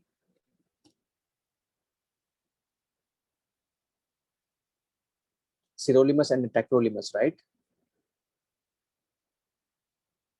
Tacrolimus can bind to the first it will bind to the FK binding protein, and then after binding to the FK binding protein, that this drug then can bind to the calcineurin. Is that okay? And then it will inhibit the translocation, the translation of the interleukin 2, right? Yeah, yeah. So remember, and similarly, the sirolimus first bind to the FK binding protein, then it can bind to the mTOR so that it will inhibit the effects of the interleukin 2. Okay, the signaling of the interleukin 2 will be inhibited, right? So these agents can first cause the reactivation infections, and then they will cause the opportunistic infections. In case of neutropenia, I will first have the infections from the commensal pathogens, which are the natural habitant in my body, right? They will overgrow, they will cause the infections. They can cause the invasive infections like the candida. Okay. So yeah, that's everything about it. Any doubt? No, thank you. Okay, so we are done with the hemong completely. We have discussed the embryology, the anatomy, the pathology, and then the pharmacology. Now, you guys want to study the MSK, or you want to do it, just call the day off? It's up to you. We can study musculoskeletal. Yeah, we should continue. Okay, so we will continue with the MSK. Just give me a second.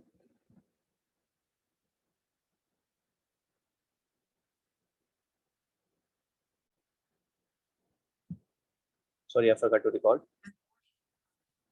Yeah. So for supraspinatus, it causes the abduction of the arm, right? And it is the most common muscle which is compressed or which is injured in any rotator cuff injury.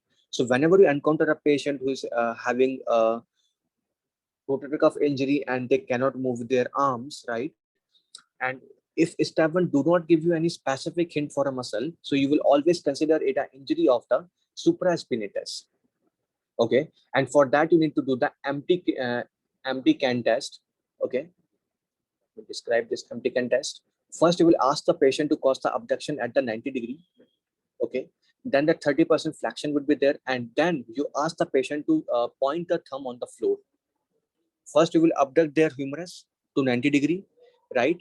And then you will ask the patient to point the thumb to the floor. If the pain occurs, that means it is a supraspinatus muscle injury.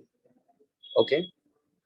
Generally, patient will have a shoulder pain. Okay, they will have a very localized tender on the palpation.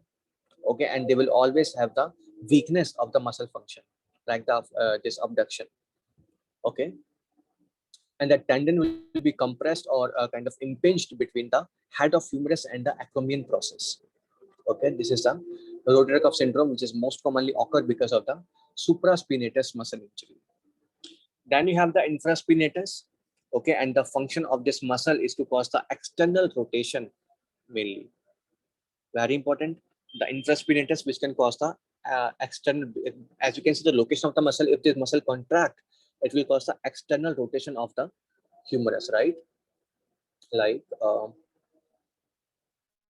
if this muscle contract this way, then it will cause the external rotation of my humerus like that. Then you have the teres minor. Okay, and the teres minor is the lowest one, as you can see here, this one. Whenever the muscle contract, it can cause the external rotation as well as the adduction of my arm, right? So adduction and the external rotation is for the teres minor. Then you have the subscapularis, okay, which causes the adduction again and the internal rotation. As you can see, whenever this muscle contracts, it will cause the internal rotation of my humerus as well as the adduction of my humerus this way, right?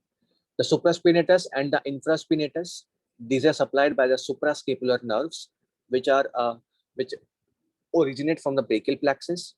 You have the teres minor supplied by the axillary nerve. Okay, and you have the subscapularis supplied by the upper and lower subscapular nerves.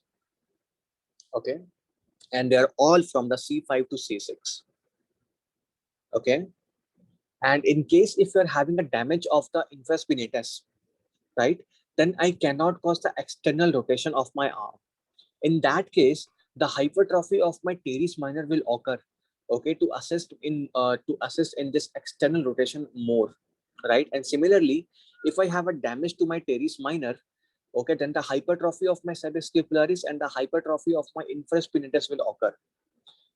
The hypertrophy of the infraspinatus will cause the external rotation, and the hypertrophy of subscapularis will cause the adduction of the arm. Is that okay? Yeah. So step 1 can give you a scenario of a patient who is having a damage to any of these muscles, and they will ask you what other muscles can go into the hypertrophy to maintain the function, right? So you need to know what other muscles have the similar functions, like the teres minor and the subscapularis. They both can cause the adduction. teres minus and this infraspinatus, they both can cause the external rotation, right? So in a scenario, if any of the muscles get damaged, the others will get hypertrophied. Okay. Yeah. Good. And just give me a second again.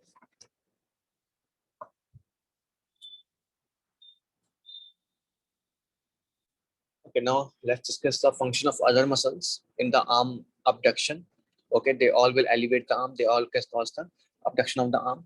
So from 0 to 15 degrees, you require the supraspinatus muscle.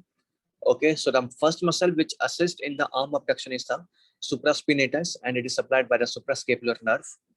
Then up to the 100 degree, from 15 degree, it is a deltoid muscles, and they are supplied by the axillary nerve, the same nerve which is supplying your the teres minor, right? Then you have the trapezius muscle, which assists in more than 90 degree, and similarly the serratus anterior, which is assisting in abduction of the arm at more than 90 degree. This muscle, the trapezius, is supplied by the accessory nerve, okay, which is a branch of cranial nerve 11, okay. And you have this the muscles serratus anterior, it is supplied by the long thoracic nerve of Bell. Okay, we will discuss that later in the brachial plexus again. So in scenarios, if you're having a damage to a trapezius, or either you're having a damage of the serratus anterior, in both cases, you cannot abduct your arm more than a horizontal position, okay, more than a 90 degree, right? So how you can differentiate between the damage of the trapezius and the damage of the serratus anterior? In case of a damage to the trapezius, I will be having the shoulder drop, okay, because the trapezius muscle is present like there, okay. Sorry, like that.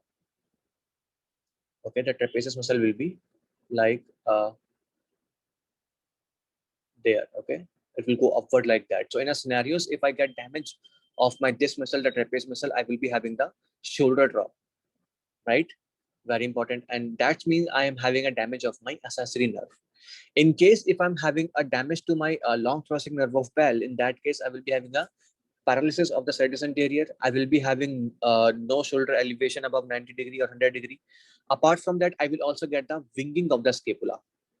So if you encounter a patient who is having a winging of the scapula, okay, and plus they cannot lift their shoulder more than 90 degree or 100 degree, that means it is a damage of serratus anterior. If you're encountering a patient who is having a shoulder drop along with the loss of abduction more than 90 degree, that means it is a trapezius muscle damage. Is that okay? Yeah. So do know how to differentiate the damage between the two nerves. Any doubt on this page? No, thank you. Thank you. Okay, then you need to know about the upper extremity nerve. And before we discuss that, we need to discuss about the brachial plexus. Okay.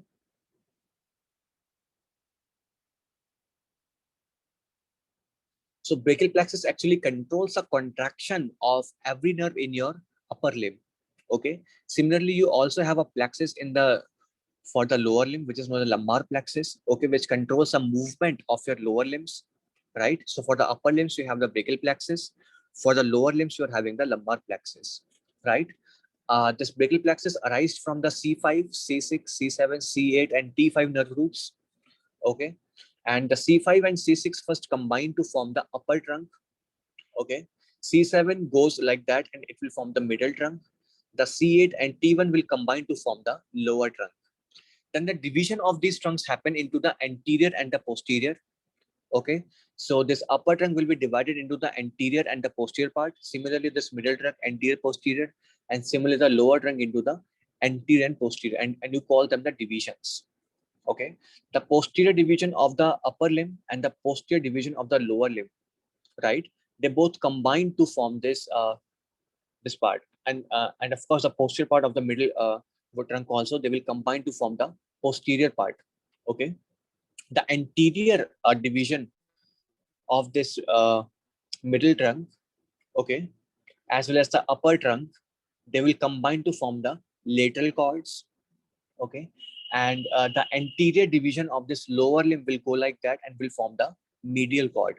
So medial cord is formed only by the lower this trunk.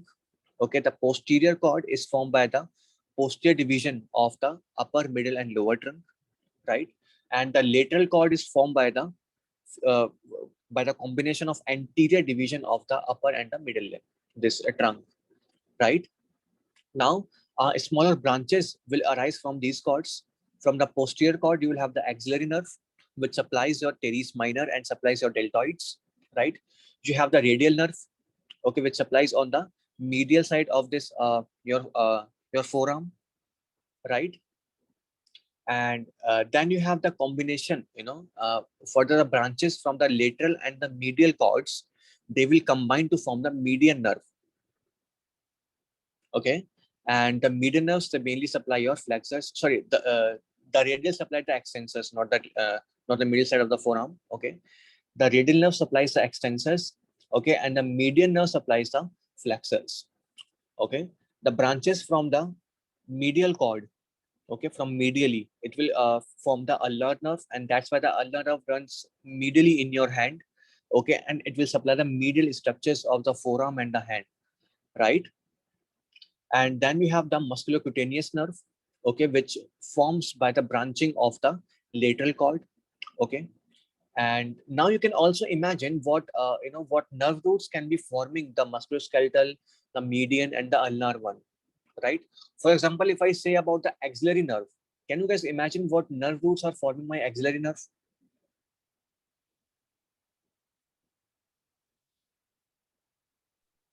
See, it is very easy. So, see, you have the C5 and C6, which will combine to form the upper this trunk, and this upper trunk will give its branches to form the axillary nerve, right? And because you guys know that the axillary nerve is supplying the upper part of my shoulder only, right? So it is only from the upper roots, which are from the C5 and C6. Okay. Similarly, you have the musculocutaneous nerve, which is supplying on my arms only. Okay, so these nerve are originating from the C5, C6, and C7, which supplies only the upper part of my arm, right? Then you have the radial nerve, and you guys know that the radial nerve supplies all the way from shoulder to hand. That means it must contain all the nerve branch, these roots, which means C5, C6, C7, C8, C9. All of them will take part in the formation of radial nerve, because this radial nerve supplies all the way from shoulder to the hand. Then you have the median nerve, okay, which supplies again, all the way from your arm to the hand, right? So this median nerve again, the all the C5 to T1, they all will form the median nerve. They all will take part in the formation of median nerve. You have the ulnar nerve, which supplies mostly your forearm and the hand, right? And that's why it is formed by the distal roots, which are mostly the C8 and T1, right? Yeah. So if you just go from proximal to distal, you can easily imagine what nerve roots will be supplying. Okay, the nerve roots which are on the upper side, they will be supplying the proximal structures, and the nerve roots which are distal side, like the T1, they will be supplying by distal structures like the hands. Okay, so let's go back again and discuss every nerve one by one. So first, and we will go from from proximal to distal type. Okay, so for the proximally, first you will have the axillary nerve, which is originated from the C5 to C6. Okay, this nerve will supplying your uh, the teres minor and as well as your deltoids, right? In the causes of injury of this nerve includes a surgical neck fracture of the humerus, okay, and the anterior dislocation of the humerus, because this nerve actually runs in anterior of your this shoulder, right? So whenever you have an anterior dislocation of the humerus or any kind of surgical neck fracture of the humerus, then you can have the axillary nerve damage. And if I draw the diagram,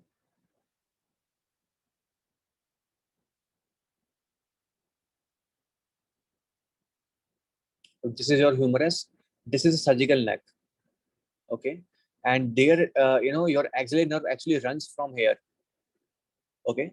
So in case if you're having a damage to the this part, the surgical neck, then you can have a directly the loss of the function of this axillary nerve. Similarly, if I get the anterior dislocation of my humerus, right, then I can also get a damage of this axillary nerve, right? And whenever this nerve get damaged, I will get the flattening of the deltoids. I will have the loss of abduction of my arm, because supraspinatus muscle will be working. So up to the 15 degree, it would be normal. But after 15 degree, I need the deltoids right? So after 15 degrees, I cannot abduct my arm. I will have the loss of sensations over the shoulders, or you can say the deltoids or the lateral arm. So shoulders and the lateral arm, it will be supplied by the axillary nerves. Any doubt? No, thank you. Then you have the musculocutaneous, which supplies my arm part, right? It is formed by the C5 to C7 only. Whenever I have a upper trunk compression, which means this part, whenever I compress my upper trunk, as you can see, because it's MSK, this musculocutaneous nerve, it is originating mainly from the upper trunk, the C5, C6, and the C7.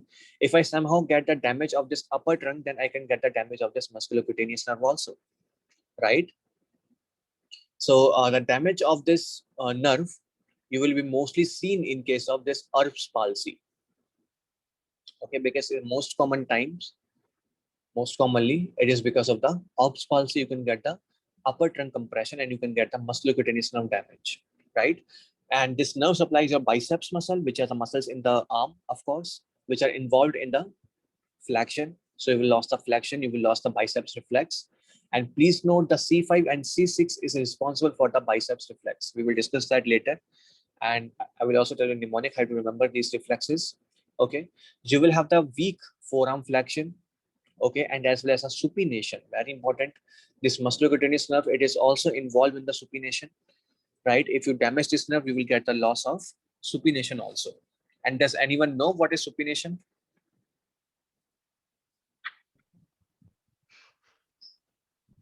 Like turning the hand as palm faces the sky. Yeah, good. Whenever the palm faces the sky, this is a supination, and whenever the palm faces the ground, this is the pronation. Okay, very important. So, yeah, that about my musculocutaneous nerve. It supplies the anterior compartment of my arm, and the anterior compartment of my arm is responsible for the flexion. So, whenever I get the damage, I will get the loss of flexion because the biceps are now lost. I will lose the supination, and it is done by the if you want to know about the muscle, it is the biceps brachii muscle, okay, which causes supination, and it is also supplied by the musculocutaneous. For the sensations, for the sensory loss, I will have the loss of sensations over the lateral forearm. See, the lateral arm, sensations of the lateral arm is supplied by the axillary nerve, and the sensations of the lateral forearm is supplied by the musculocutaneous nerve. Any doubt on that? No, thank you. Then you have the radial nerve, okay, which supplying the all the structures from my arm to the hand, right? It supplying mostly the posterior compartment of my this forearm and arm. Okay, it supplies the posterior compartment which is responsible for the extension of my arm as well as the forearm. So whenever I get a damage of my radial nerve, I will lose the extension of my this arm and the forearm and the hand, right? This nerve, because as you can see, it is run in a very most medial location. Okay, so whenever I get the compression of the axilla, okay, for example, due to the crutches or maybe due to sleeping over the chair with arm over the chair, right, I can get a damage of this radial nerve. This radial nerve also passes through the shaft of the humerus, right? If I draw the diagram,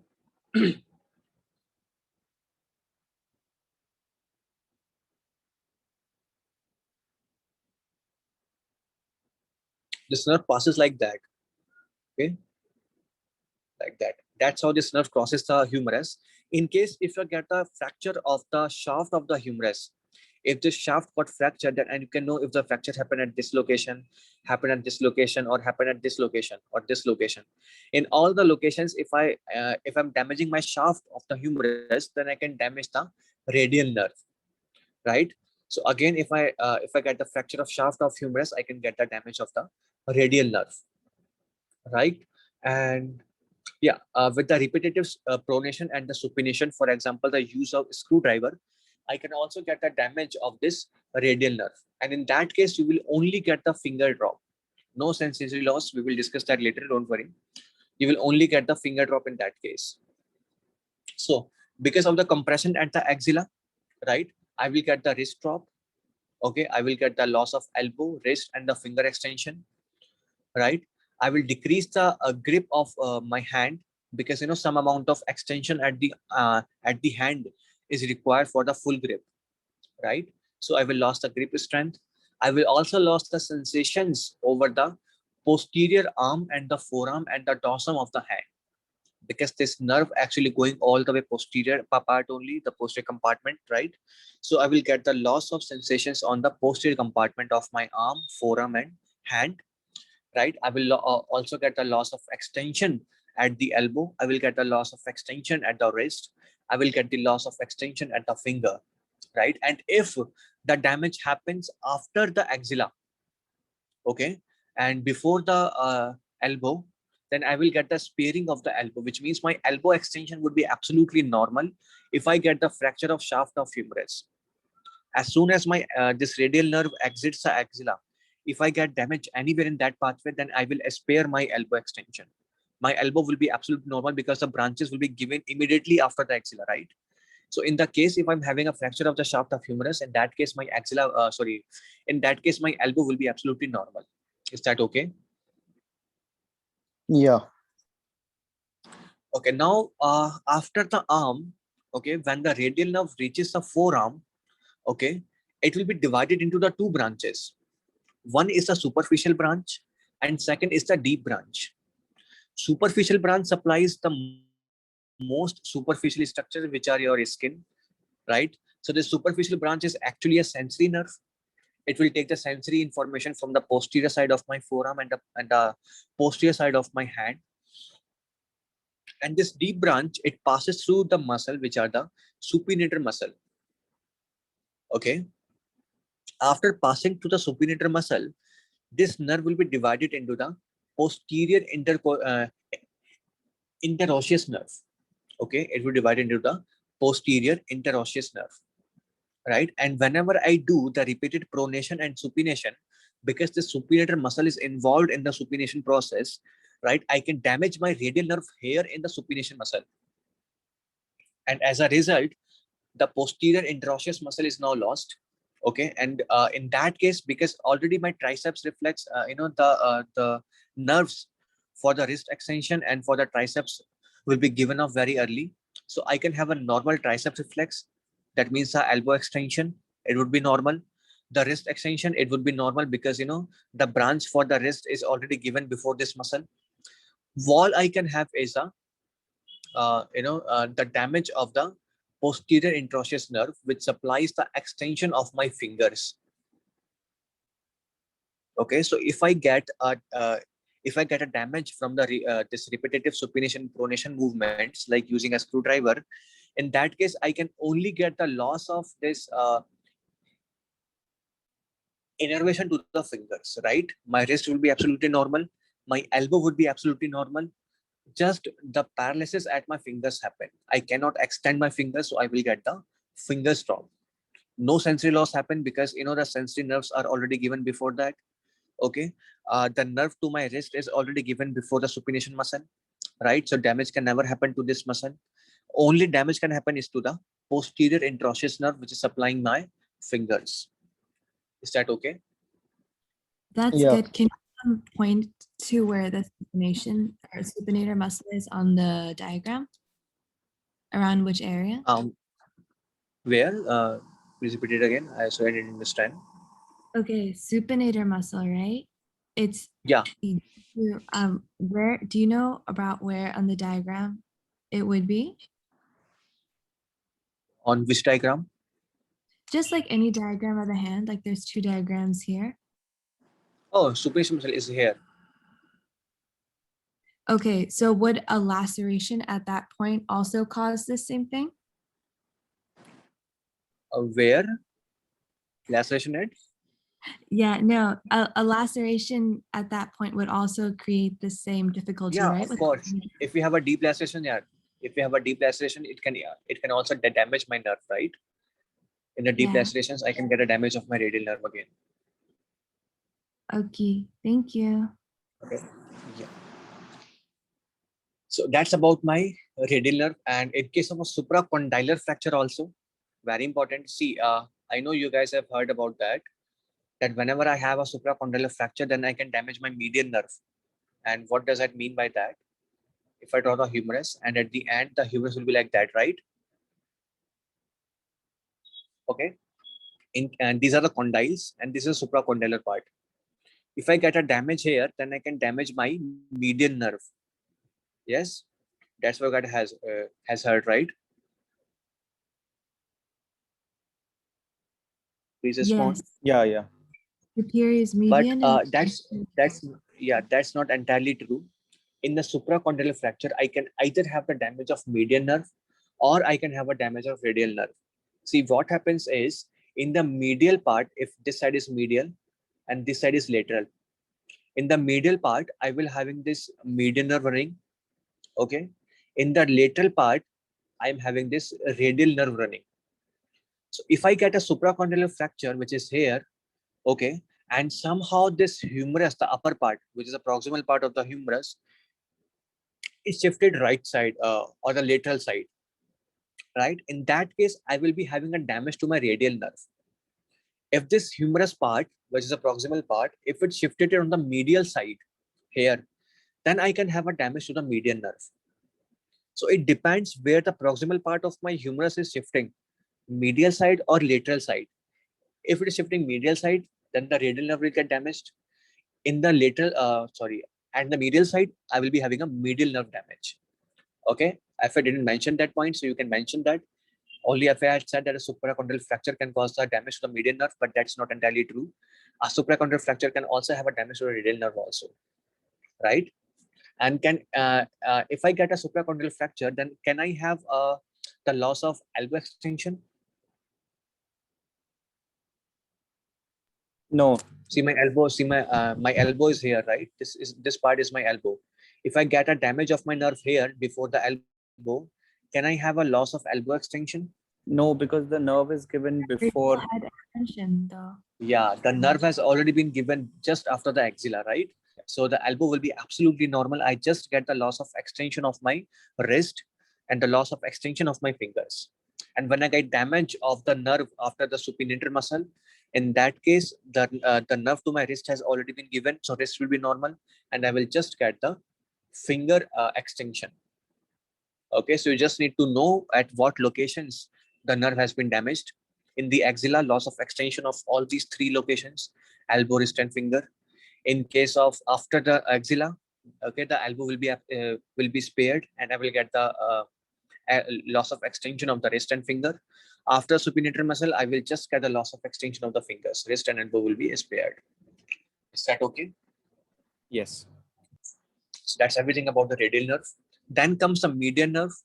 Just like my radial nerve, it is also supplied by all the roots C1 to C5 to T1. Okay, and the median nerve, it supplies both my forearm and the hand.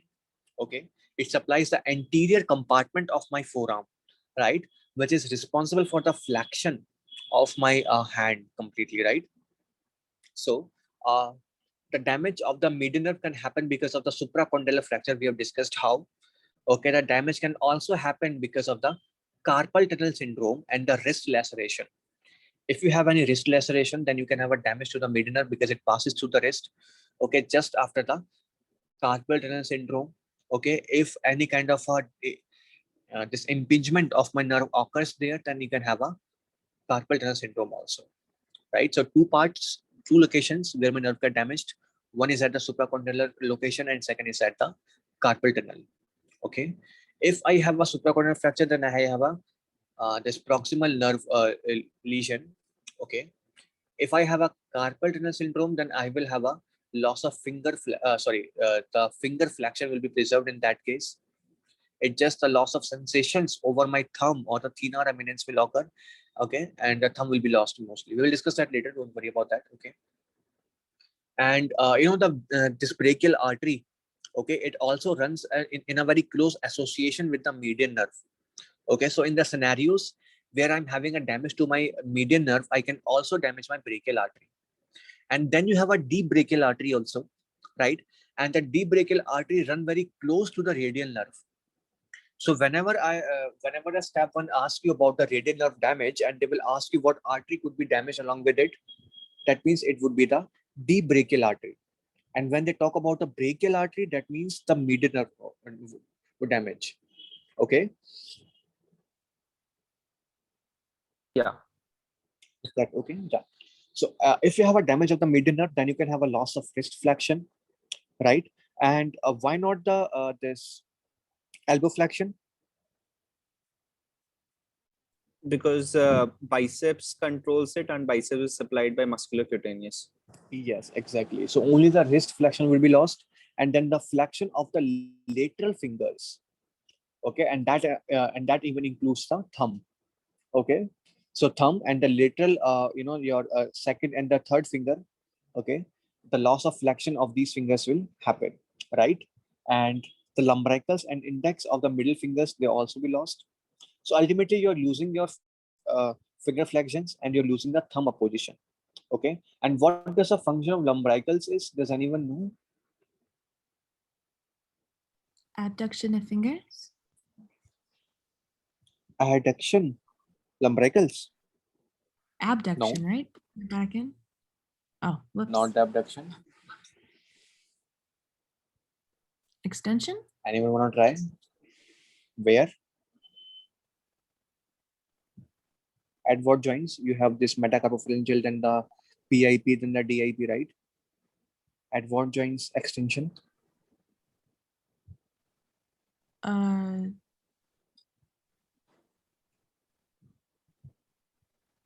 Try. distal? Oh, sorry. Not the Wrist no. or More. distal? Yeah. See, lumbricals can cause the flexion at the MCP, which is the metacarpopharyngeal joint, and cause the extension at the DIP and the PIP. So it will make your fingers like this. If I want to draw, if this is your metacarpals and here your phalanges started, so they will cause a flexion at the metacarpopharyngeal joint, and they will cause the extension of the PIP and the DIP. Is that okay? So that's how your fingers look whenever you use the lumbricals. Okay. Can you explain that again, please? Function of lumbricals is to cause the flexion at the metacarpopharyngeal joint. Okay. Do that. Make the flexion at your metacarpopharyngeal joint and extend your DIP and the PIP. See what you get? Okay, so you're making like a right angle. That's what. Exactly. That's what the lumbricals do. They will cause the extension at the proximal interpharyngeal joint and the distal interpharyngeal joint, and they will cause the flexion at the metacarpopharyngeal joint. Is that okay? Yeah, thank you.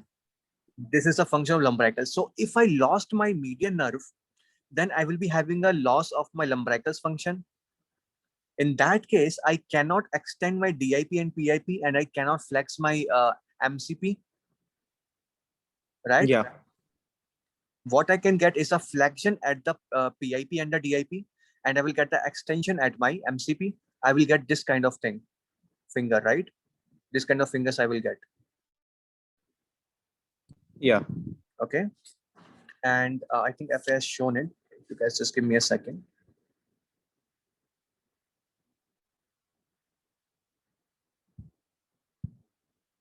Yeah. This kind of thing I get if I get a median nerve damage. As you can see, my PIP and DIP is not extending, they will flexed, and my MCP is not flexing, it will get extend, right? This is a median claw I will get because of damage to my lumbricals. Is that okay? Yes. So very important to know what the function of lumbricals is. Okay, so lateral lumbricals are involved for the median nerve. They will get damaged, and you will get the this claw of the this median nerve, right? And you will also have the loss of sensations over the thenar eminence, which is the lateral eminence in your hand, right near the thumb. That you will get the thenar eminence, loss of sensations. Okay, and also on the dorsal and the palmar aspect of the lateral 3.5 fingers. Okay, this is it. As you can see here, this is a palm of your hand, right? And this is a median nerve area. Okay, the thenar eminence is here. I zoom in. This is a thenar eminence supplying by the median nerve. Okay, your thumb will be supplied by the median nerve.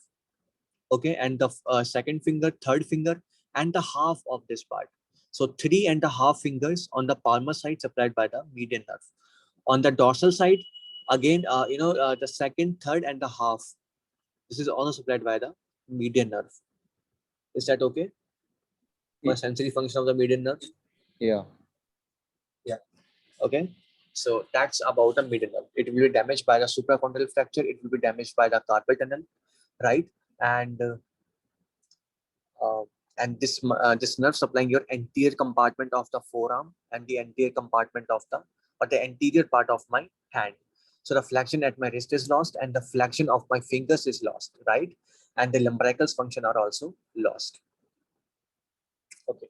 Then comes your ulnar nerve, okay, which is supplying the distal part of your forearm and hand. Okay, and that's why it only contains the distal nerve roots, right? Like the C8 to T1. Okay, it got damaged by the medial epicondyle fracture. Okay, the epicondyles of the humerus, if they got fractured, then you get the damage of the ulnar nerve, right? And you can also get a damage by the fracture of hook of hamate. You will study that later. You have the hamate bone, and if that hamate bone gets fractured, in that case you can have the ulnar nerve damage also. Okay, in case of Guillaume's canal, okay, uh, and because of this fracture, you will have the compression of this nerve in the Guillaume's canal, like same as the case of the median nerve. Okay, if I get the compression of the nerve in the carpal tunnel, right? Similarly, I can get the compression of the ulnar nerve in the Guillaume's canal, right? Which is done by the fracture of hook of hamate, right? And yeah, so what I will get is the ulnar claw, because the medial lumbricals are supplied by the ulnar nerve. If this nerve get damaged, then I can get the ulnar claw, right? I will get the radial deviation of the wrist upon flexion. See, you have the median nerve which is causing the abduction at the wrist. You have this ulnar nerve which is causing the adduction at the wrist. If I get the damage of the ulnar nerve, then my median nerve will cause the abduction of the wrist, right? Which means the radial deviation of my wrist. Is that okay? Yes. Wait, I don't get what that means. See, Like, you have the wrist. Yeah. Yeah. See, you have the wrist. Okay, like that. Mhm. I zoom in. This is your wrist part. Okay. Yeah. You have the median nerve, which is causing the lateral deviation of it. Just give me Okay. a second. Which is the abduction, right? Away from the body. You're having this ulnar nerve, which is causing the adduction at the wrist. Okay. Okay. And this is If done I at supination, at the right? flexion mainly, right? If I get the damage of my ulnar nerve, in that case, if I try to flex my wrist, the wrist will move outwards or away from my body, which means the abduction. This is with my ulnar nerve damage. Yeah, this is for the ulnar nerve damage. Okay, the Okay. median nerve will become will Is be the kind of the median is the only working overtaken. Yeah, do yeah, abduction. exactly. Yeah, it Okay. will take the function and it will overcome the ulnar nerve in that case, right? So you will get what is the you will get the Abduction. radial deviation. You will get the radial deviation, also known as the abduction upon the flexion. Is that okay now? Yeah, thank you. And the flexion in the wrist, for the flexion of the wrist, both the median nerve as well as the ulnar nerve are involved, right? So whenever you have a loss of any, either the median nerve damage or the ulnar nerve damage, you can have a loss of flexion at the wrist. Okay. So as you can see, both the median nerve and the ulnar nerve, they have both same function. But the only difference is that the median nerve is supplying more lateral structures and the ulnar nerve supplying more medial structures. They both can cause the wrist flexion. They both can cause the finger flexion. They both can cause the activation of lumbricals. But the only difference is the location. Median nerve is kind of more lateral, and this ulnar nerve is more medial. Is that okay? Yeah, yeah. Okay, and one important thing, one other function of the ulnar nerve is the interossei muscle, which are involved in the adduction and abduction of your fingers. So if you get a damage of the ulnar nerve, then the adduction and abduction of your fingers are also lost. Okay, and you will have the loss of function of the medial two lumbricals. Okay, the lateral two supplied by the median nerve and the medial two supplied by the ulnar nerve. You will get a damage of these also. And again, you will have that a loss of sensations over the medial aspect of your hand, which is the 1.5 fingers, anteriorly as well as posteriorly, as you can see. Is that okay? Yes. Then you have the recurrent branch of median nerve, which is the most distal branch, supplying by the C5 and T1. It is run in your palm in a very superficial location. So whenever you have any superficial laceration of the palm, you can have a damage of your recurrent branch of the median nerve. In that case, you will get the ape hand. We will discuss what the ape hand later, but you will get the ape hand because of loss of thenar muscle group. Okay, the thenar muscle group is completely lost.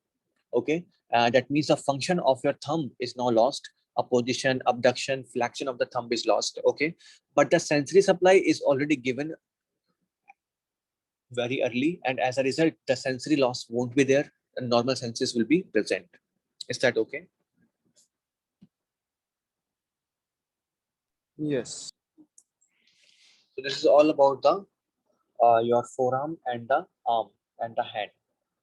Okay. And yeah, these are the regions which are supplied by different nerve. Like for the axillary, it will be supplying your the uh, the lateral part of the arm. Okay, the musculocutaneous nerve supplying the lateral part of the forearm, right? The median nerve supplying the medial part of the forearm and the and the lateral palm, little part of your hand. Ulnar nerve supplying the medial side of your hand, right? And the radial nerve supplying the posterior side of your hand completely. And then you have one more nerve which we forgot to discuss is the medial brachial cutaneous nerve and the intercostobrachial nerve. This nerve is very important. The intercostobrachial nerve, it sometimes get damaged while doing the axillary nerve dissection. Axillary lymph node dissection for the breast cancer, right? For the breast cancer surgery, you have to remove the axillary lymph nodes. While doing so, you can damage the intercostobrachial nerve. And just know that this intercostobrachial nerve is a purely sensory nerve. It do not have any motor innervation. Okay, so what will happen? You will get a very small area of sensory loss at the medial side of your arm. Okay, step one can ask you this. Uh, it would be a patient having undergoing a surgery of the breast cancer and the removal of the axillary lymph nodes, and somehow she is having a loss of the sensations over the medial side of the hand. So they will ask you what nerve will be damaged. It would be the intercostobrachial nerve, right? Yes.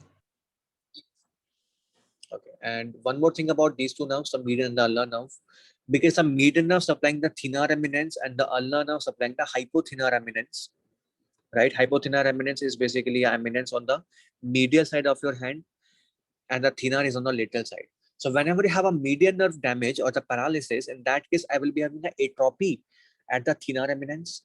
In case of ulnar nerve, I will be having an atrophy at the hypothenar eminence. Is that okay? Yeah. So we have discussed all the nerves of my upper extremity. Any doubts so far on this page? No, thank you.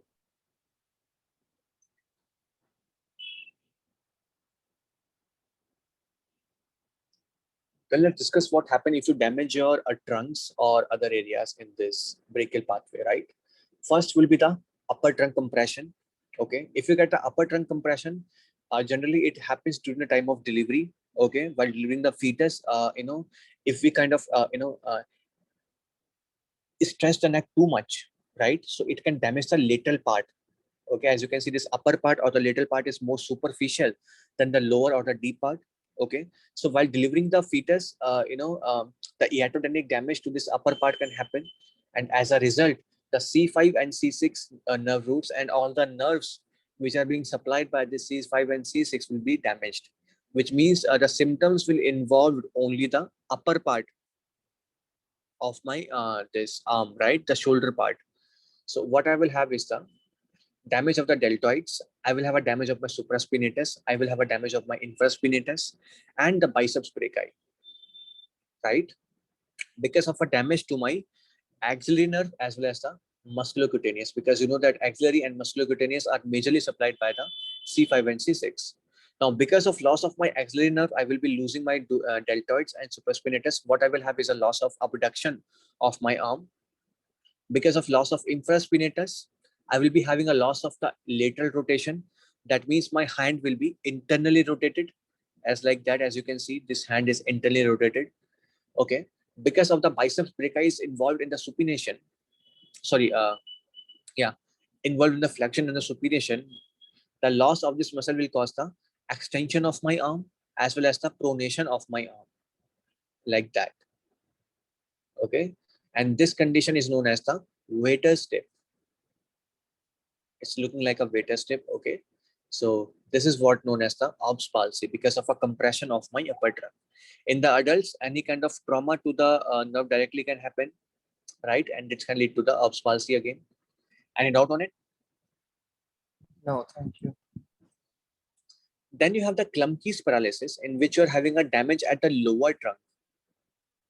See, if I talk about the arm, sorry, if I talk about my axilla, these are my shoulders, right?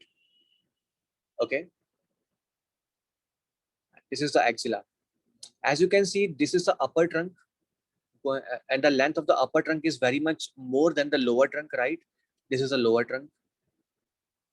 Okay, the length of the upper trunk is more than the lower trunk. In case if I forcefully or suddenly abduct my arm, like in this direction, okay, then what will happen? This part, the lower trunk will become too much stressed.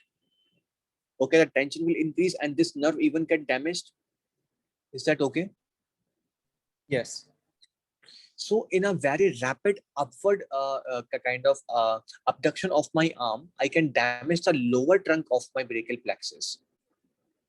Okay. For example, while drilling the BB, while drilling the fetus, if if we use the hands or the arms of the fetus to kind of forcefully let the fetus out, in that case, I can damage my lower trunk. Okay. Similarly, for the adults, while grabbing a tree branch, I will suddenly cause the abduction of my arm. Right? In order to grab the tree branches while falling from it, I will suddenly abduct my arm. In that case, I can superly stretched or damaged my lower trunk also. In that case, most because the C8 and the T1s are get damaged, the defects will be more distal, not the proximal. Okay, and the C8 and T1 are mainly involved in the hand part only, not in the forearm, not in the arm. So what I can get is the loss of all the lumbricals, the median nerve and the later and the ulnar nerve lumbricals, they will be lost. The interossei will be lost. The thenar and the hypothenar will be lost. So what I can get is a total kilohen because of loss of all the lumbricals. I will get the hypertrophy or the atrophy of this hypothenar eminence. This is a thenar eminence and this hypothenar eminence, right? And yeah, that's all about it. And this is known as the Klumpke's paralysis. It happens because of a C8 to T1 nerve root dissections. Is that okay? Yeah.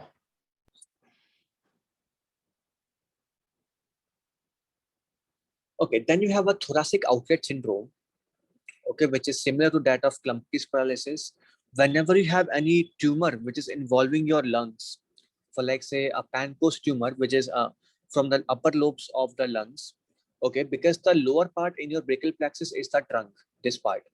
If I get any kind of a tumor, okay, which is extending up to my neck, then first it will compress my lower lobes, the lower trunk, right?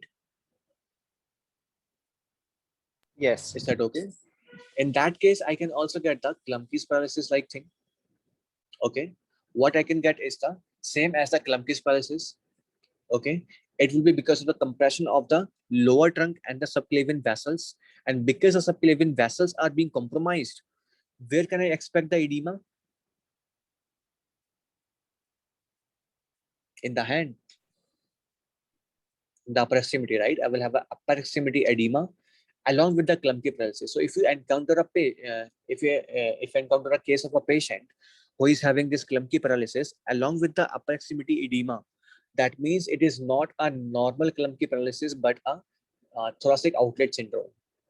Is that okay? Yes. You can also have this thoracic outlet syndrome with an with an extra set of ribs known as a cervical ribs. Okay, in that case, my nerve can get compressed with this with these ribs, the cervical ribs. In that case, the patient can also have the thoracic outlet syndrome.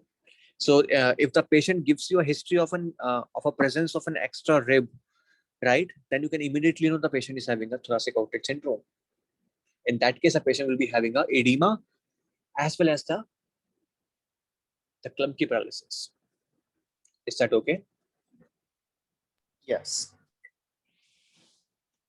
Then you have a loss of this. This is known as a long thoracic nerve of Bell. Okay, it is formed by the branches. Sorry, it is formed by the nerve roots C5, C6, and C7. Okay, C5, C6, C7. They will join and they will form the long thoracic nerve of Bell, which supplies your serratus anterior. And the serratus anterior muscle is involved in the abduction of arm more than 100 degree, as well as stabilizing the scapula.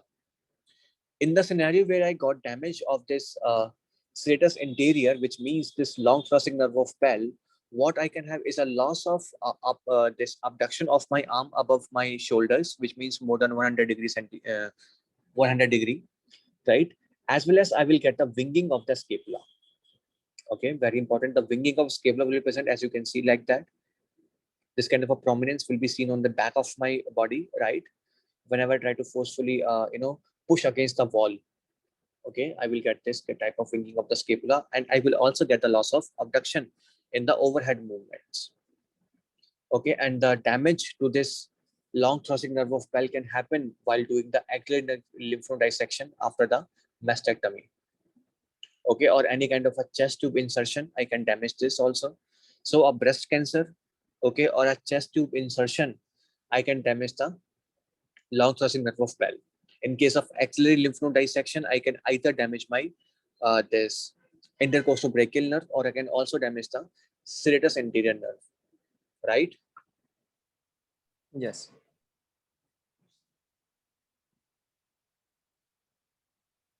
So any doubt on this page? No, thank you. Okay, so that would be everything about the damage to the brachial, this brachial plexus. Okay.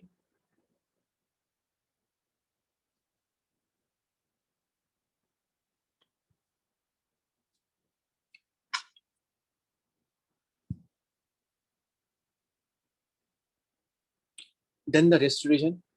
In the wrist, you have some set of bones. Okay, and these are the scaphoid. This is a long bone, as you can see here. These are the scaphoid, the lunate, the tracheotomy, and the pisiform on the proximal side. On the distally, you will be having a trapezium, trapezoid, capitate, and hamate. And you can remember them by the mnemonic, she looked too pretty, try to catch her. That's how I remember that. For the proximal, scaphoid, lunate, tracheotomy, and the pisiform. Okay, in the distal part, you will be having the trapezium, trapezoid, capitate, and hamate. And how to locate a scaphoid or the lunate bone on the X-ray, because here you can see you have this marked bone, so you can easily identify them. But on the exam, because no bone is marked, so you need to identify somehow, right? So you will look at the radius. Okay, the broad base, as you can see here, the broad base bone is the radius one. On the lateral part of the radius, which means towards the thumb side, you will be having a scaphoid, and on the medial side of this radius, you will be having this lunate bone. And that's how you can easily identify which bone is scaphoid and which bone is lunate. On the scaphoid, you will be having two bones. One is the trapezium, and second is the trapezoid. The rest remaining bones, which is the tracheotomy, and above the tracheotomy, you will be having the pisiform. Okay, so you will be having this bone, the tracheotomy, and over this tracheotomy, you will be having the pisiform bone. On the distal part, you'll be having on the most laterally the hamate bone, and the medial to hamate, you will be having the capitate. That's how you will identify these bones in the X-ray of wrist. Is that okay? Yeah. Can you repeat the And now mnemonic let's you discuss said? about she looked too pretty, try to catch her. She for scaphoid, look for lunate, tri for trichotrium, pretty for pisiform, okay, tri again for trapezoid, 2 for trapezoid, okay, catch for capitate, and her for Heme. Okay, thank you. Okay, I think this so long to pinky, here comes the thumb, is kind of a complex type of mnemonic. So yeah, I remember the easy one. Okay, now the scaphoid bone, which is the most common bone that damaged in your wrist. Okay, you can even feel this wrist in the anatomical snuff box, and these are the markings for the anatomical snuff box. Okay, you can feel this bone here very easily, and this is the most common bone whenever you have any wrist damage, whenever you have any kind of fracture to the wrist. This is the most common type of bone damage. And if you look at the blood supply of this bone, can you tell me uh, what blood vessel can supply this bone? Radial artery. Yes, the radial artery. Okay, and just give me a second. Yeah, the radial artery goes like this. They will first go like this, okay, and then they will give a branch, which will, like give supplying this scaphoid like this. So direction of blood supply is happening from distal to the proximal location. Okay, and it is known as a retrograde blood supply. Okay, this kind of blood supply happens with the scaphoid. So in a scenario, if you somehow get a damage of the scaphoid, if you get a fracture of the scaphoid, okay, then this blood supply will be damaged, right? And what you will get is the avascular necrosis of the proximal segment of the scaphoid. Is that okay? Yes. In a scenarios, if I get the fracture of my scaphoid, then the proximal segment, because it will be it will become devoid of any blood supply. Okay, so what's going to happen to them?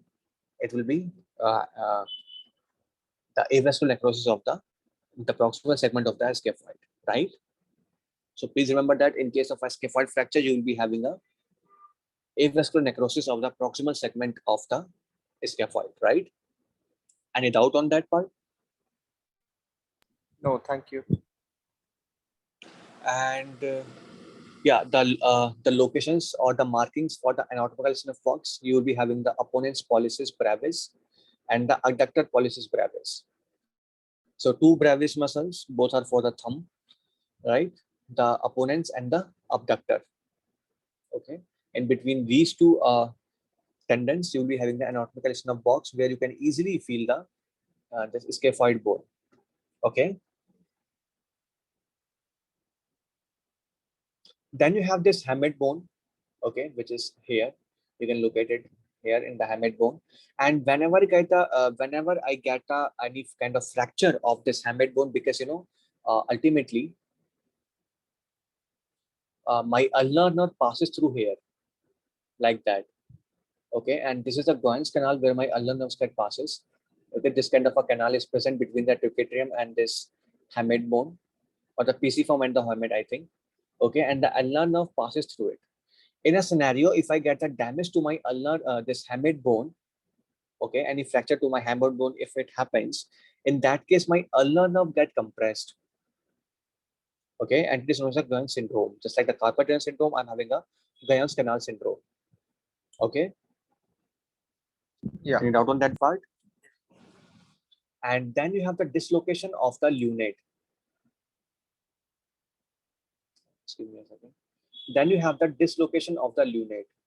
If the dislocation of lunate happens, then you need to know that a carpal tunnel is formed between the scaphoid and the pisiform. Okay. And in case of a dislocation to the lunate, my median nerve passes very close to it. Right. And when a dislocation happens, in that case, my median nerve can get compressed and it can cause a carpal tunnel syndrome. So dislocation of the lunate is also a cause of the carpal tunnel syndrome. So if you encounter a patient who is having some kind of wrist trauma, and now he is having a spasms of the thenar eminence, okay, and so you can note that the patient is having a damage to the lunate bone. Is that okay? Yes. So with the hamate, I will be having a Gans canal syndrome. With the lunate, I will be having the carpal tunnel syndrome. With the scaphoid, I will be having the avascular necrosis of the proximal segment. Okay, just 3 things you need to remember from this wrist region. Okay. Yeah, do we have to remember the those boundaries of the triangle? No, it's just for the information purpose. You don't need to remember. Don't worry, Stubborn won't ask you. It's just for a more clarification on the topic, right? That this scaphoid is present here at the exact location if you want to feel. Okay. Okay. Thank you.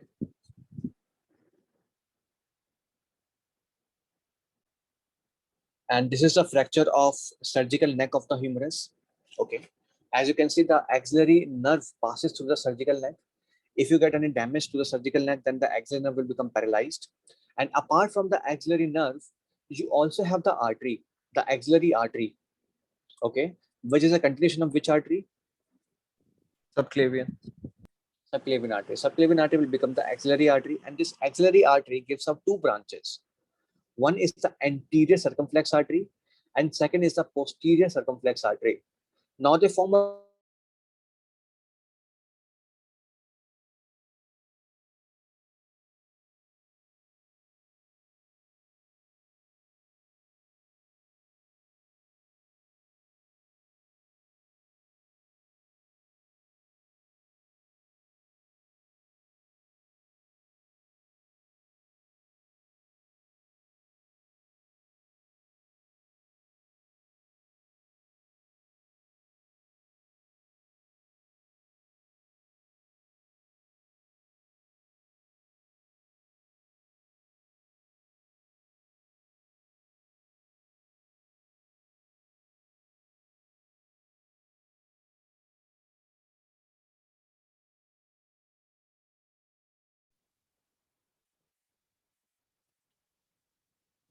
Sorry about that, my internet connection has been lost for some duration. Now we are back again.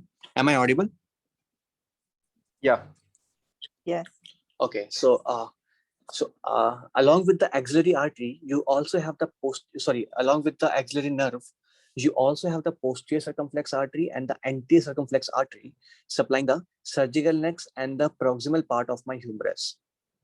Okay, if I get a damage of the surgical neck, then you must know that just like my scaphoid, okay, in which the supply of the blood will be happening from proximal to distal location, right? Similar to my humerus, the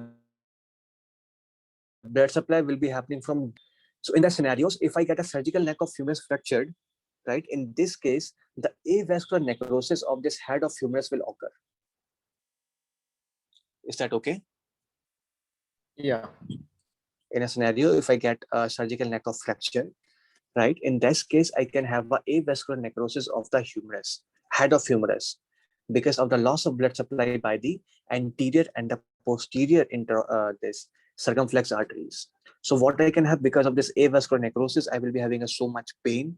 I will be having a decreased range of motion, right? Flattening of the humerus head will be seen on the X-ray, right? And I can also get a deltoid flattening because of loss of this nerve supply to them, right? And fever would be there, very tender uh, area would be there over the shoulders, right? So these are symptoms whenever you get the fracture of the surgical neck of humerus.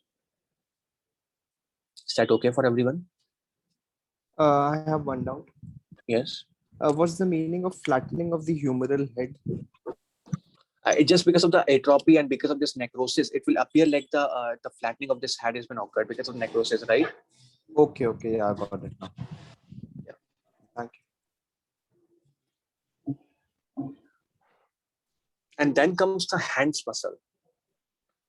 Okay. And first you have the thenar eminence. Every muscle to a thenars will be pollicis. Okay. You have the opponent's pollicis. You having the abductor pollicis. Having the flexor pollicis. Okay. 3 opponents, abductor, and the flexor pollicis. Same goes for the hypothenar. Okay. For the hypothenar, you use the word minimi. Okay. So opponents, abductor, and the flexor digiti minimi. Digiti because it's supplying the digits. Opponents, the pollicis because it's supplying the thumb. We use the word pollicis for the thumb and the GT for the digits. Okay. So opponents, abductor, flexor, pollicis brevis. Opponents abductor flexor digiti minimi for the hypothenar. The thenar eminence supplied by the median nerve and the hypothenar supplying by the ulnar nerve. So they're kind of a very much parallel function to each other, right? As you can see, all the functions which are supplied by the median nerve, the same functions are supplied by the ulnar nerve, but at different locations, right? Yeah. And then you have the dorsal interossei and the palmar interossei, okay, which causes the abduction and the adduction of the fingers. Okay, if you want to kind of move your fingers away from each other, which means the abduction, it is done by the dorsal interossei. If you make your finger close, okay, like raising a hand, in that case, you will be abducting your fingers. It will be done by the palmar interossei. The lumbricals you have in the hands, okay, the first and the second lumbricals are supplied by the median nerve, and the third and the fourth lumbricals are supplied by the ulnar nerve. Okay, so you can remember the function of the dorsal and the palmar interossei by the fact by this mnemonic dab and pad, which means dorsal abduct and the palmar it adduct. Okay, so dab and pad, you can remember the mnemonic for the function of dorsal interossei and the palmar interossei. So thenar muscles, hypothenar muscles, lumbricals, and the interossei. The four group of muscles are exist in your hands. Thenar is all the functions of the thumb. Hypothenar for the function of your fingers, little one especially. Okay, interossei is for the abduction and adduction of the fingers, and lumbricals for their own purpose, right? Any doubt on this part? The hand of muscles, the hand muscles. No, thank you. Okay, so next part, which is the distortion of the hand. See, whenever you have any proximal damage of the of any nerve, the median nerve and the ulnar nerve we're talking about. Whenever you have any proximal damage, in that case, okay, in case of a distal damage, because the proximal muscles are still working, that the symptoms will be more pronounced. What I'm saying is, if you think about a median nerve, let's say, the median nerve supplies the structures in your forearm, right, which are responsible for the wrist flexion and the finger flexion, right? Yeah. And then again, my median nerve supplying the structures in the hand, which are responsible for the extension of the PIP, DIP, and the flexion of the MCP. Is that okay? Yes.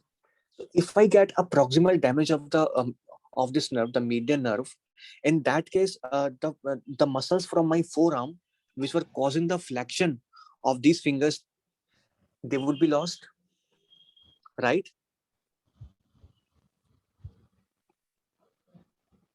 Please respond, Rez. If I got a proximal lesion in my nerve, then the nerve supplying then this nerve supplying the forearm structures, which are causing the flexion of my fingers, it would be lost. Forearm muscles are causing flexion of the fingers. Yes. Yeah, of course. The origination of these muscles is from the forearm. All right. Okay. Okay. Just give me a second again. Yeah. So in this scenario, the flexion of my fingers is lost. And now the supply of the hand is also lost, which means the lumbricals. So now I cannot have the flexion. I cannot have this kind of extension thing. So symptoms are kind of, balancing each other, right? It is not very much profound. Only when I try to move my hand, I can see the this effect of the paralysis. Are you getting my point? Yeah, yeah. But if I get a distal damage of the median nerve, let's say after the wrist, in that case, my lumbricals are lost, but the muscles which are causing the flexion at my fingers, the forehand muscles, they're still working, and they will cause a very profound this flexion at my fingers. Because when the extension is lost, I will get a very profound flexion, right? Yeah, Like yeah. this claw. So as you can see, whenever I'm having a distal damage, I will be having a very profound symptoms. And whenever I'm having a this proximal damage, I'm having a very less symptoms. Symptoms will only be there if I move the hand in case of proximal lesion, and symptoms will be there even at the rest if I get the damage to the distal nerve. Yes? Yeah. So that's what the FA writes. The defect is less pronounced whenever the proximal lesions happen, and defects will be more pronounced whenever distal lesion is happened. right? And clawing, which is best seen with the distal lesions only. Okay, even at the rest, you can see the claw. If you see, if you're having a very distal damage, you won't see the claw at rest. If you're having a proximal damage, is that okay? Yes. So now let's discuss about the ulnar claw. Okay, and in which context, in which extending fingers or at rest, even you can get this, and it is because of a distal ulnar nerve. When you get a damage to distal ulnar nerve, okay, you're still having some muscles in your forearms which are causing the flexion of the this fourth and the fifth finger, right? Yes. And and the nerves or the name of the muscles, I think it was the flexor digitorum muscles, right? Yeah. Superficialis and profundus. Yeah, and all of these muscles are originate in the forearm. And now you get it, right? Yeah. Yeah. I get it. So these muscles will still causing the flexion, right? But the lumbricals are lost. So what I will get is the claw even at the rest because of the hyper flexion of these muscles by these of these fingers by these muscles, right? In the second one, if I get a proximal median nerve damage, okay, then what's gonna happen? All the muscles, uh, the flexor digitorum muscles which are causing the flexion at my first, second, and this third part of the fingers, okay, they will be lost as well as the lumbricals will be lost. So they kind of balance out each other. So I won't get any symptom on the rest. But when I ask my patient to make a fist, and to make a fist, you need the muscles, the flexor digitorum muscles, to cause the flexion at the fingers, right? But they cannot cause the flexion. And as a result, on the on making a fist, I can get a this ulnar claw again, or it is known as a Pope's blessing. Is that okay? Yeah. Yeah. Yes, sir, that makes sense. How proximal is proximal? Like, can you point on the hand about like where the lesion would be? In the arm, or at a very early part of your forearm, okay, just before the antecubital fossa. Because in the antecubital fossa, you will be giving the radial nerve branches and other, right? Mm-hmm. So before the antecubital fossa, if you get a damage, then you will call it a proximal nerve damage, right? After the antecubital fossa, you will be having this the anti-interosseous nerves and other nerves which will supplying these other muscles. So you won't get these symptoms in that, right? Okay. So in a very early forearm or in the arm, if you get a damage, you will call it a proximal damage. After the antecubital fossa or any distal part of your arm, you will call it distal lesion, right? Okay. Okay. Thank you, sir. Similarly, if you get a distal median nerve damage, in that case, my nerves, the flexor digitorum muscles, okay, they will be causing the flexion at my first and second finger, right? But because the lumbricals are lost, I cannot cause the extension. So what I get is a hyperflexion here. What I can get is the median claw, you will call it. And you can see this even at the rest without doing anything. Okay. In case if I get a proximal ulnar nerve damage, okay, then similarly, I will having a loss of function of the flexor digitorum muscle supplying the fourth and the fifth finger as well as the lumbricals there. Okay, so I won't get any symptom at the rest. But when I ask the patient to make a fist, okay, they will be easily flex the first, second, and the third finger, but they cannot flex the fourth and the fifth finger because the ulnar nerve is now lost. What you will get is the okay gesture. Is that okay? Yeah. Yeah. Cool.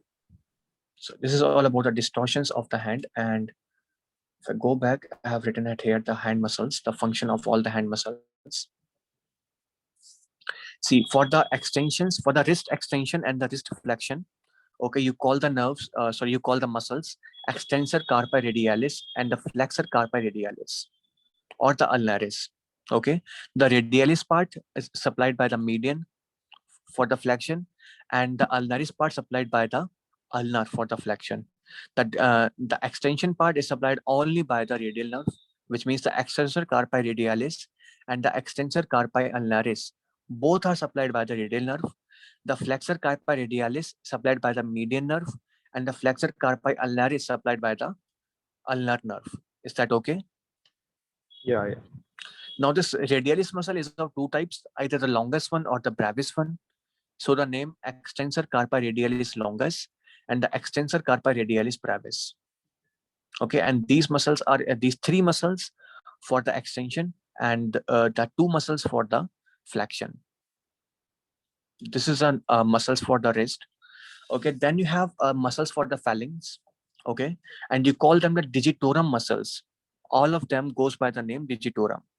For the flexum, you will having a flexor digitorum superficialis and the flexor digitorum profundus. Okay, for the superficialis, it will supplying the PIP, which is a proximal interphalangeal joint, and the flexor digitorum profundus supplying the distal interphalangeal joint. Similarly, you will be having an extensor digitorum supplying both the PIP and the DIP. Okay, for the little finger, the fifth one, you have a special muscle, extensor digiti minimi, okay, supplying it.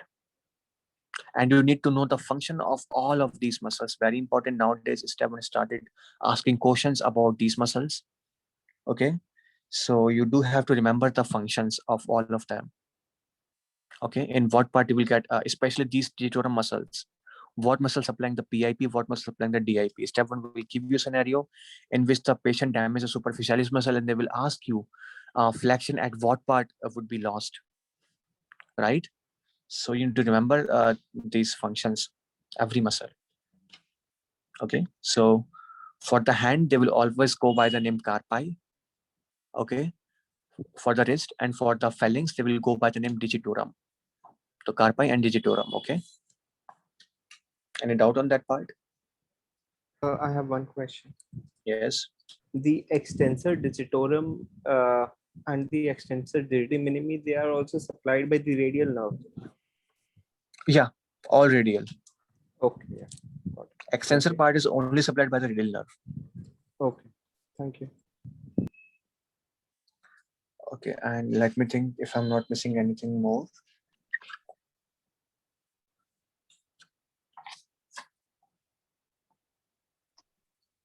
Yeah, that would be it. And do remember about the thenar and the hemipothenor eminence, which are the opponents, abductor, and the flexor. Three group of muscles: opponents, abductor, and flexor. So, any doubts so far about the hand?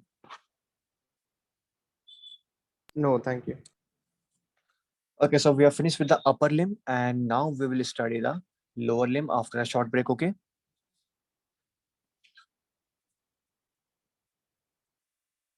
Sorry. Yes. We are finished the upper limb, now the lower limb after a short break. Sure. Okay, now you need to know about the thigh muscles, and first are the anterior compartment. Okay, all the muscles in the anterior compartment at the hip, they will cause the flexion. Okay, and at the knee they will cause the extension. So at the hip they will cause the flexion, and at the hip and at the knee they will cause the extension. The important muscles which are involved includes the iliopsoas muscle, which are made up of two muscles, the iliacus and the psoas. Iliacus muscle, as you can see here, this part muscle, this is the iliacus, right? And the psoas muscle, it came from your spines, from the abdomen. Okay, so iliopsoas muscle, it will form and it will cause a flexion at your hip first. And second thing, it will cause the external rotation at your hip. Okay, so flexion and the external rotation, this is the function of this muscle, the iliopsoas muscle. Okay, second is the rectus femoris. As you can see, this muscle, the rectus femoris, it is involved in the flexion of the hip because it is it attached at the crest of the ilium. Okay, and then go all the way to the knee. So it causes the flexion of the hip as well as the extension of the knee. Okay, then the third muscle you have is the sartorius muscle. Okay, as you can see, this is the sartorius. Okay, it goes from the iliac crest and attaches at the medial side of your this bone, right? And it causes the flexion of the hip and the knee first, because it is attaching kind of very much posterior and medial, right? So it is involved in the flexion of the hip as well as flexion of the knee. And second, because whenever this muscle contracts this way, whenever the muscle contracts this way, right, what it will cause? the external rotation of the thigh. Is that okay? Yeah. So please remember the function of these three muscles. These are the most important one. The iliopsoas muscle for the flexion of the hip, as well as the external or the lateral rotation of your thigh. Second is the rectus femoris muscle for the flexion of the hip and the extension at the knee. Sartorius muscle for the flexion of hip, flexion of knee, as well as the external rotation of the knee. Okay. Then you have other muscles of the thigh also, like the tensor fascial, this muscle, the tensor fascial artery, the vastus lateralis, vastus medialis, the vastus group of muscles. These are all involved in only the this extension of the knee. They do not cause the flexion of the hip. They just cause the extension of the knee. Only the rectus muscle, this vastus lateralis, the vastus medialis, and the rectus femoris, they all form a group of muscles known as quadriceps muscles. Okay. And apart from them, and in these muscles, only the rectus femoris has attachment at the hip, and that's why it causes the hip flexion. Whereas the vastus lateralis and the vastus medialis, they do not cause the hip flexion, they just cause the knee extension. Is that clear up to here? Yes. Good. And now comes, give me a second again.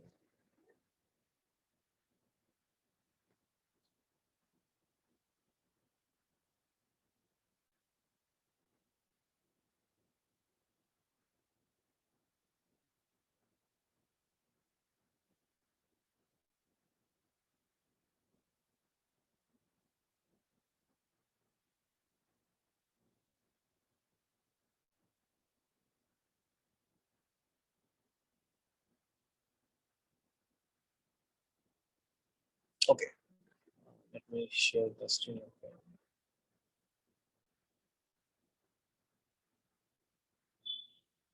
Now, this is the posterior of your thigh. Okay, just important muscles which you need to look for the step one are the piriformis and the obturator. You know the location. See, this is your piriformis muscle. Okay, as you can see here, and this is your obturator muscle, a very small. Okay, the obturator externus. Okay, and whenever these muscles contract, they will cause the lateral rotation of the thigh. As you can see, whenever these muscles contract,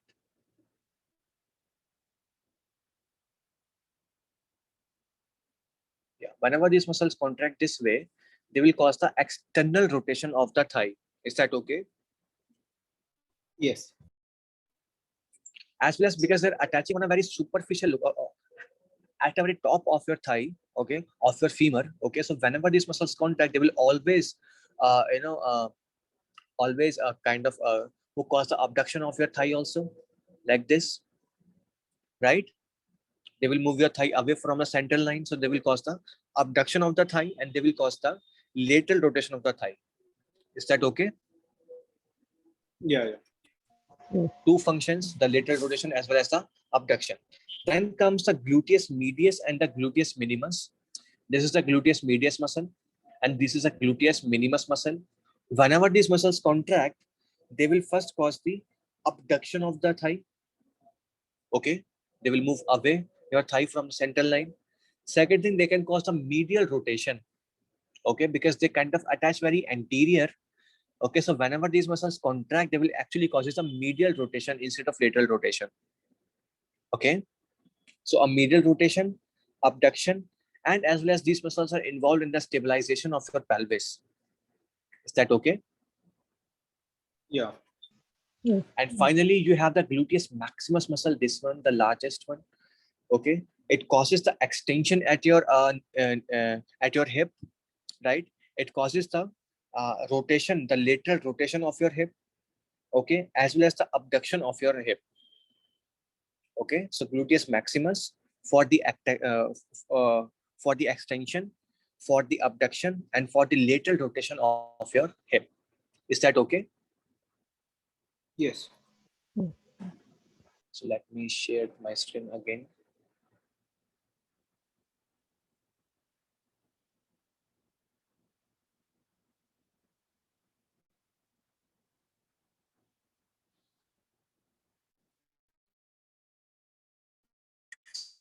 These are the important muscles of the thigh. Okay, the posterior hip and the anterior hip. For the posterior hip, they all cause the extension. For the anterior hip, they all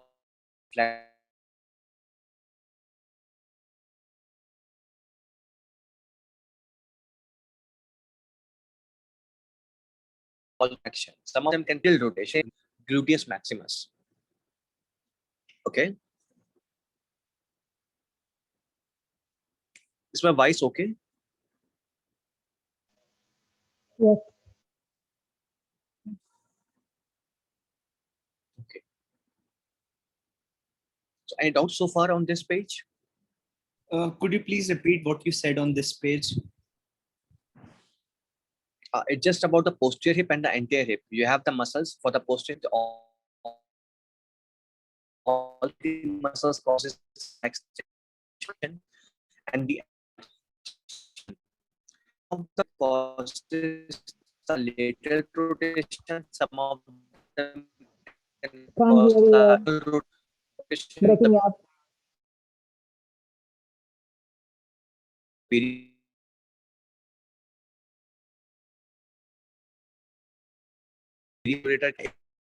rotation making.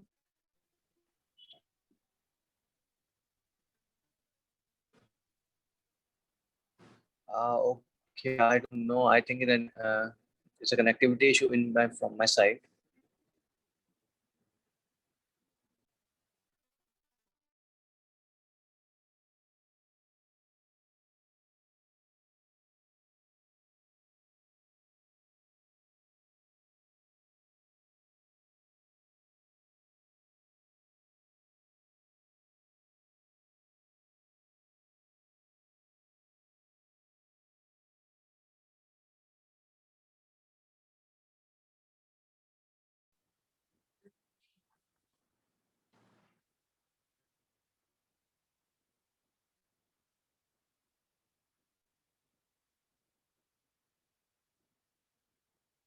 Okay, so you have the posterior hip, you have the anterior hip, right?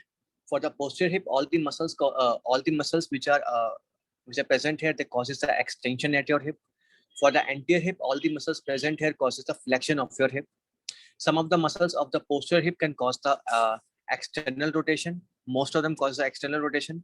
Some of them can also cause the internal rotation. The internal rotation ones include the gluteus medius and minimus.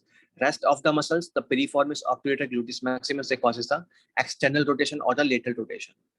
The muscles in the anterior hip, they all causes the flexion.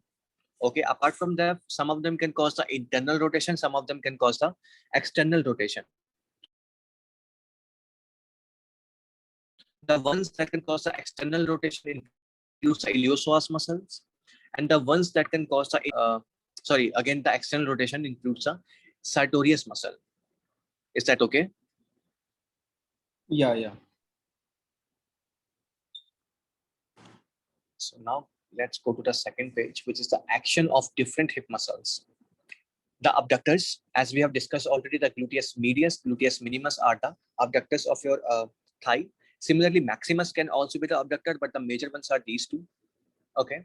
Then the adductors, all the muscles which goes by the name adductor, like the adductor magnus, longus, and brevis, they all can cause the adductions. Okay. Then you have the extensor muscles, okay, which can cause the extension at your hip. And we have discussed that already, the gluteus minimus muscle. Okay, the other muscles include the semitendinous and the semimembranous. Okay, these muscles can cause the extension only. Then you have the flexors of the hip, like the iliopsoas muscle, the rectus femoris, okay, tensor fasciae latae, pectineus, sartorius, right? All these muscles can cause the flexion at your hip. Okay. Then you have the internal rotations. Okay, you have the gluteus medius for that, gluteus minimus for that, tensor fasciae latae for that. Okay, we have discussed that already about the gluteus minimus and the gluteus this medius. They can cause the internal rotation. For the external rotation, for the anterior side, you are having this iliopsoas muscle. Okay, for the posterior side, you will be having the gluteus maximus, piriformis, and the obturator. Is that okay? Yeah. Good.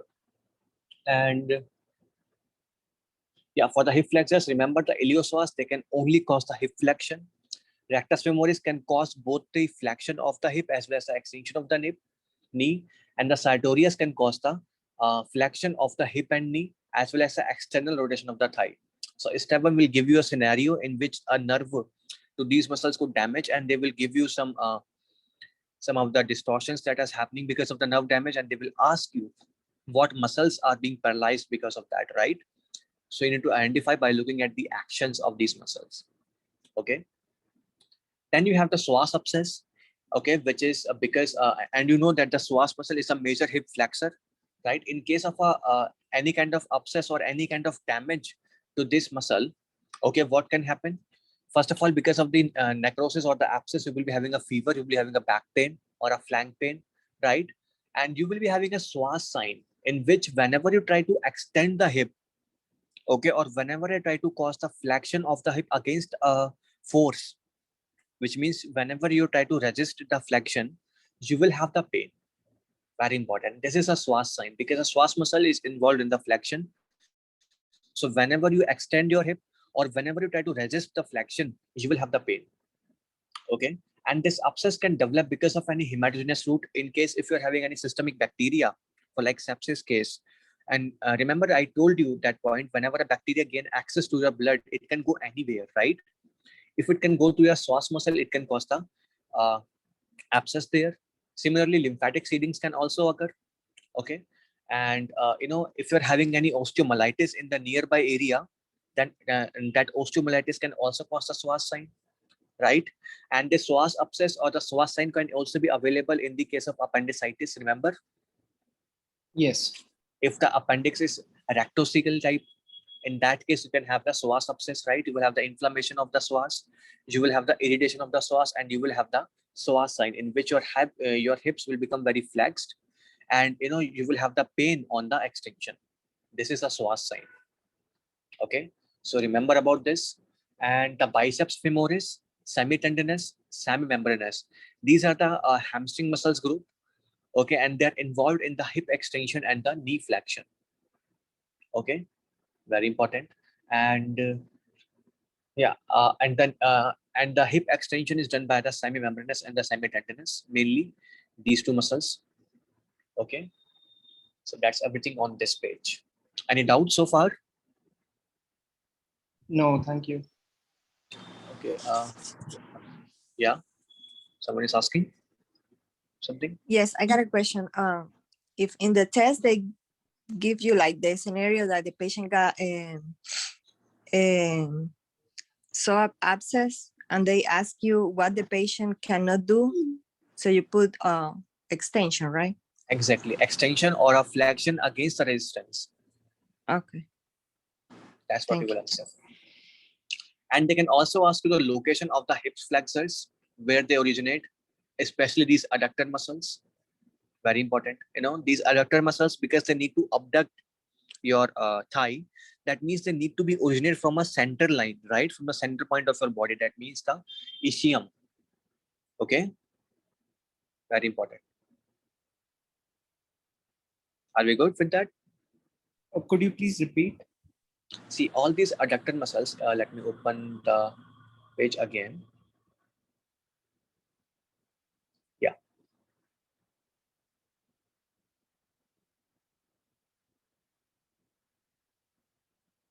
All these adductor muscles, right? Adductor longus, adductor magnus, adductor brevis, right? All these adductor muscles, they need to adduct your thigh, right? Which means they must be originated from a medial line, from a central line, right?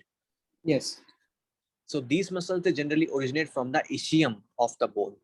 You have three hip bones, ilium, ischium, and pubis. The origination of these adductor muscles are from the ischium. Okay, you don't need to remember this fact, but just get a sense that if the muscles need to cause a abduction, they need to be central, right? Even if you forget this point, then you will have a location, right? You will have a location in your mind which is central location. And the step one will give you some example like the ilium, like the and some more later locations they will give you, and but you need to choose the most medial one, right, which is the ischium, if you guys remember that. Okay, yeah. Thank you. You don't need to know the exact location, just have an idea where the muscles are originating. If you look at the diagram, you can easily get the idea, right? So yeah, that's everything for here. Any doubts so far now? No, thank you. Guys, can we take a leave now? Yeah, sure. Okay. Thank you so much, everyone. We will study these extremity muscles and the lower extremity muscles from tomorrow. Okay. And I think we will able to reach the pathology. Yeah, we will able to reach the pathology tomorrow. Okay. Thank you. Thank you so much. Thank you. Thank you.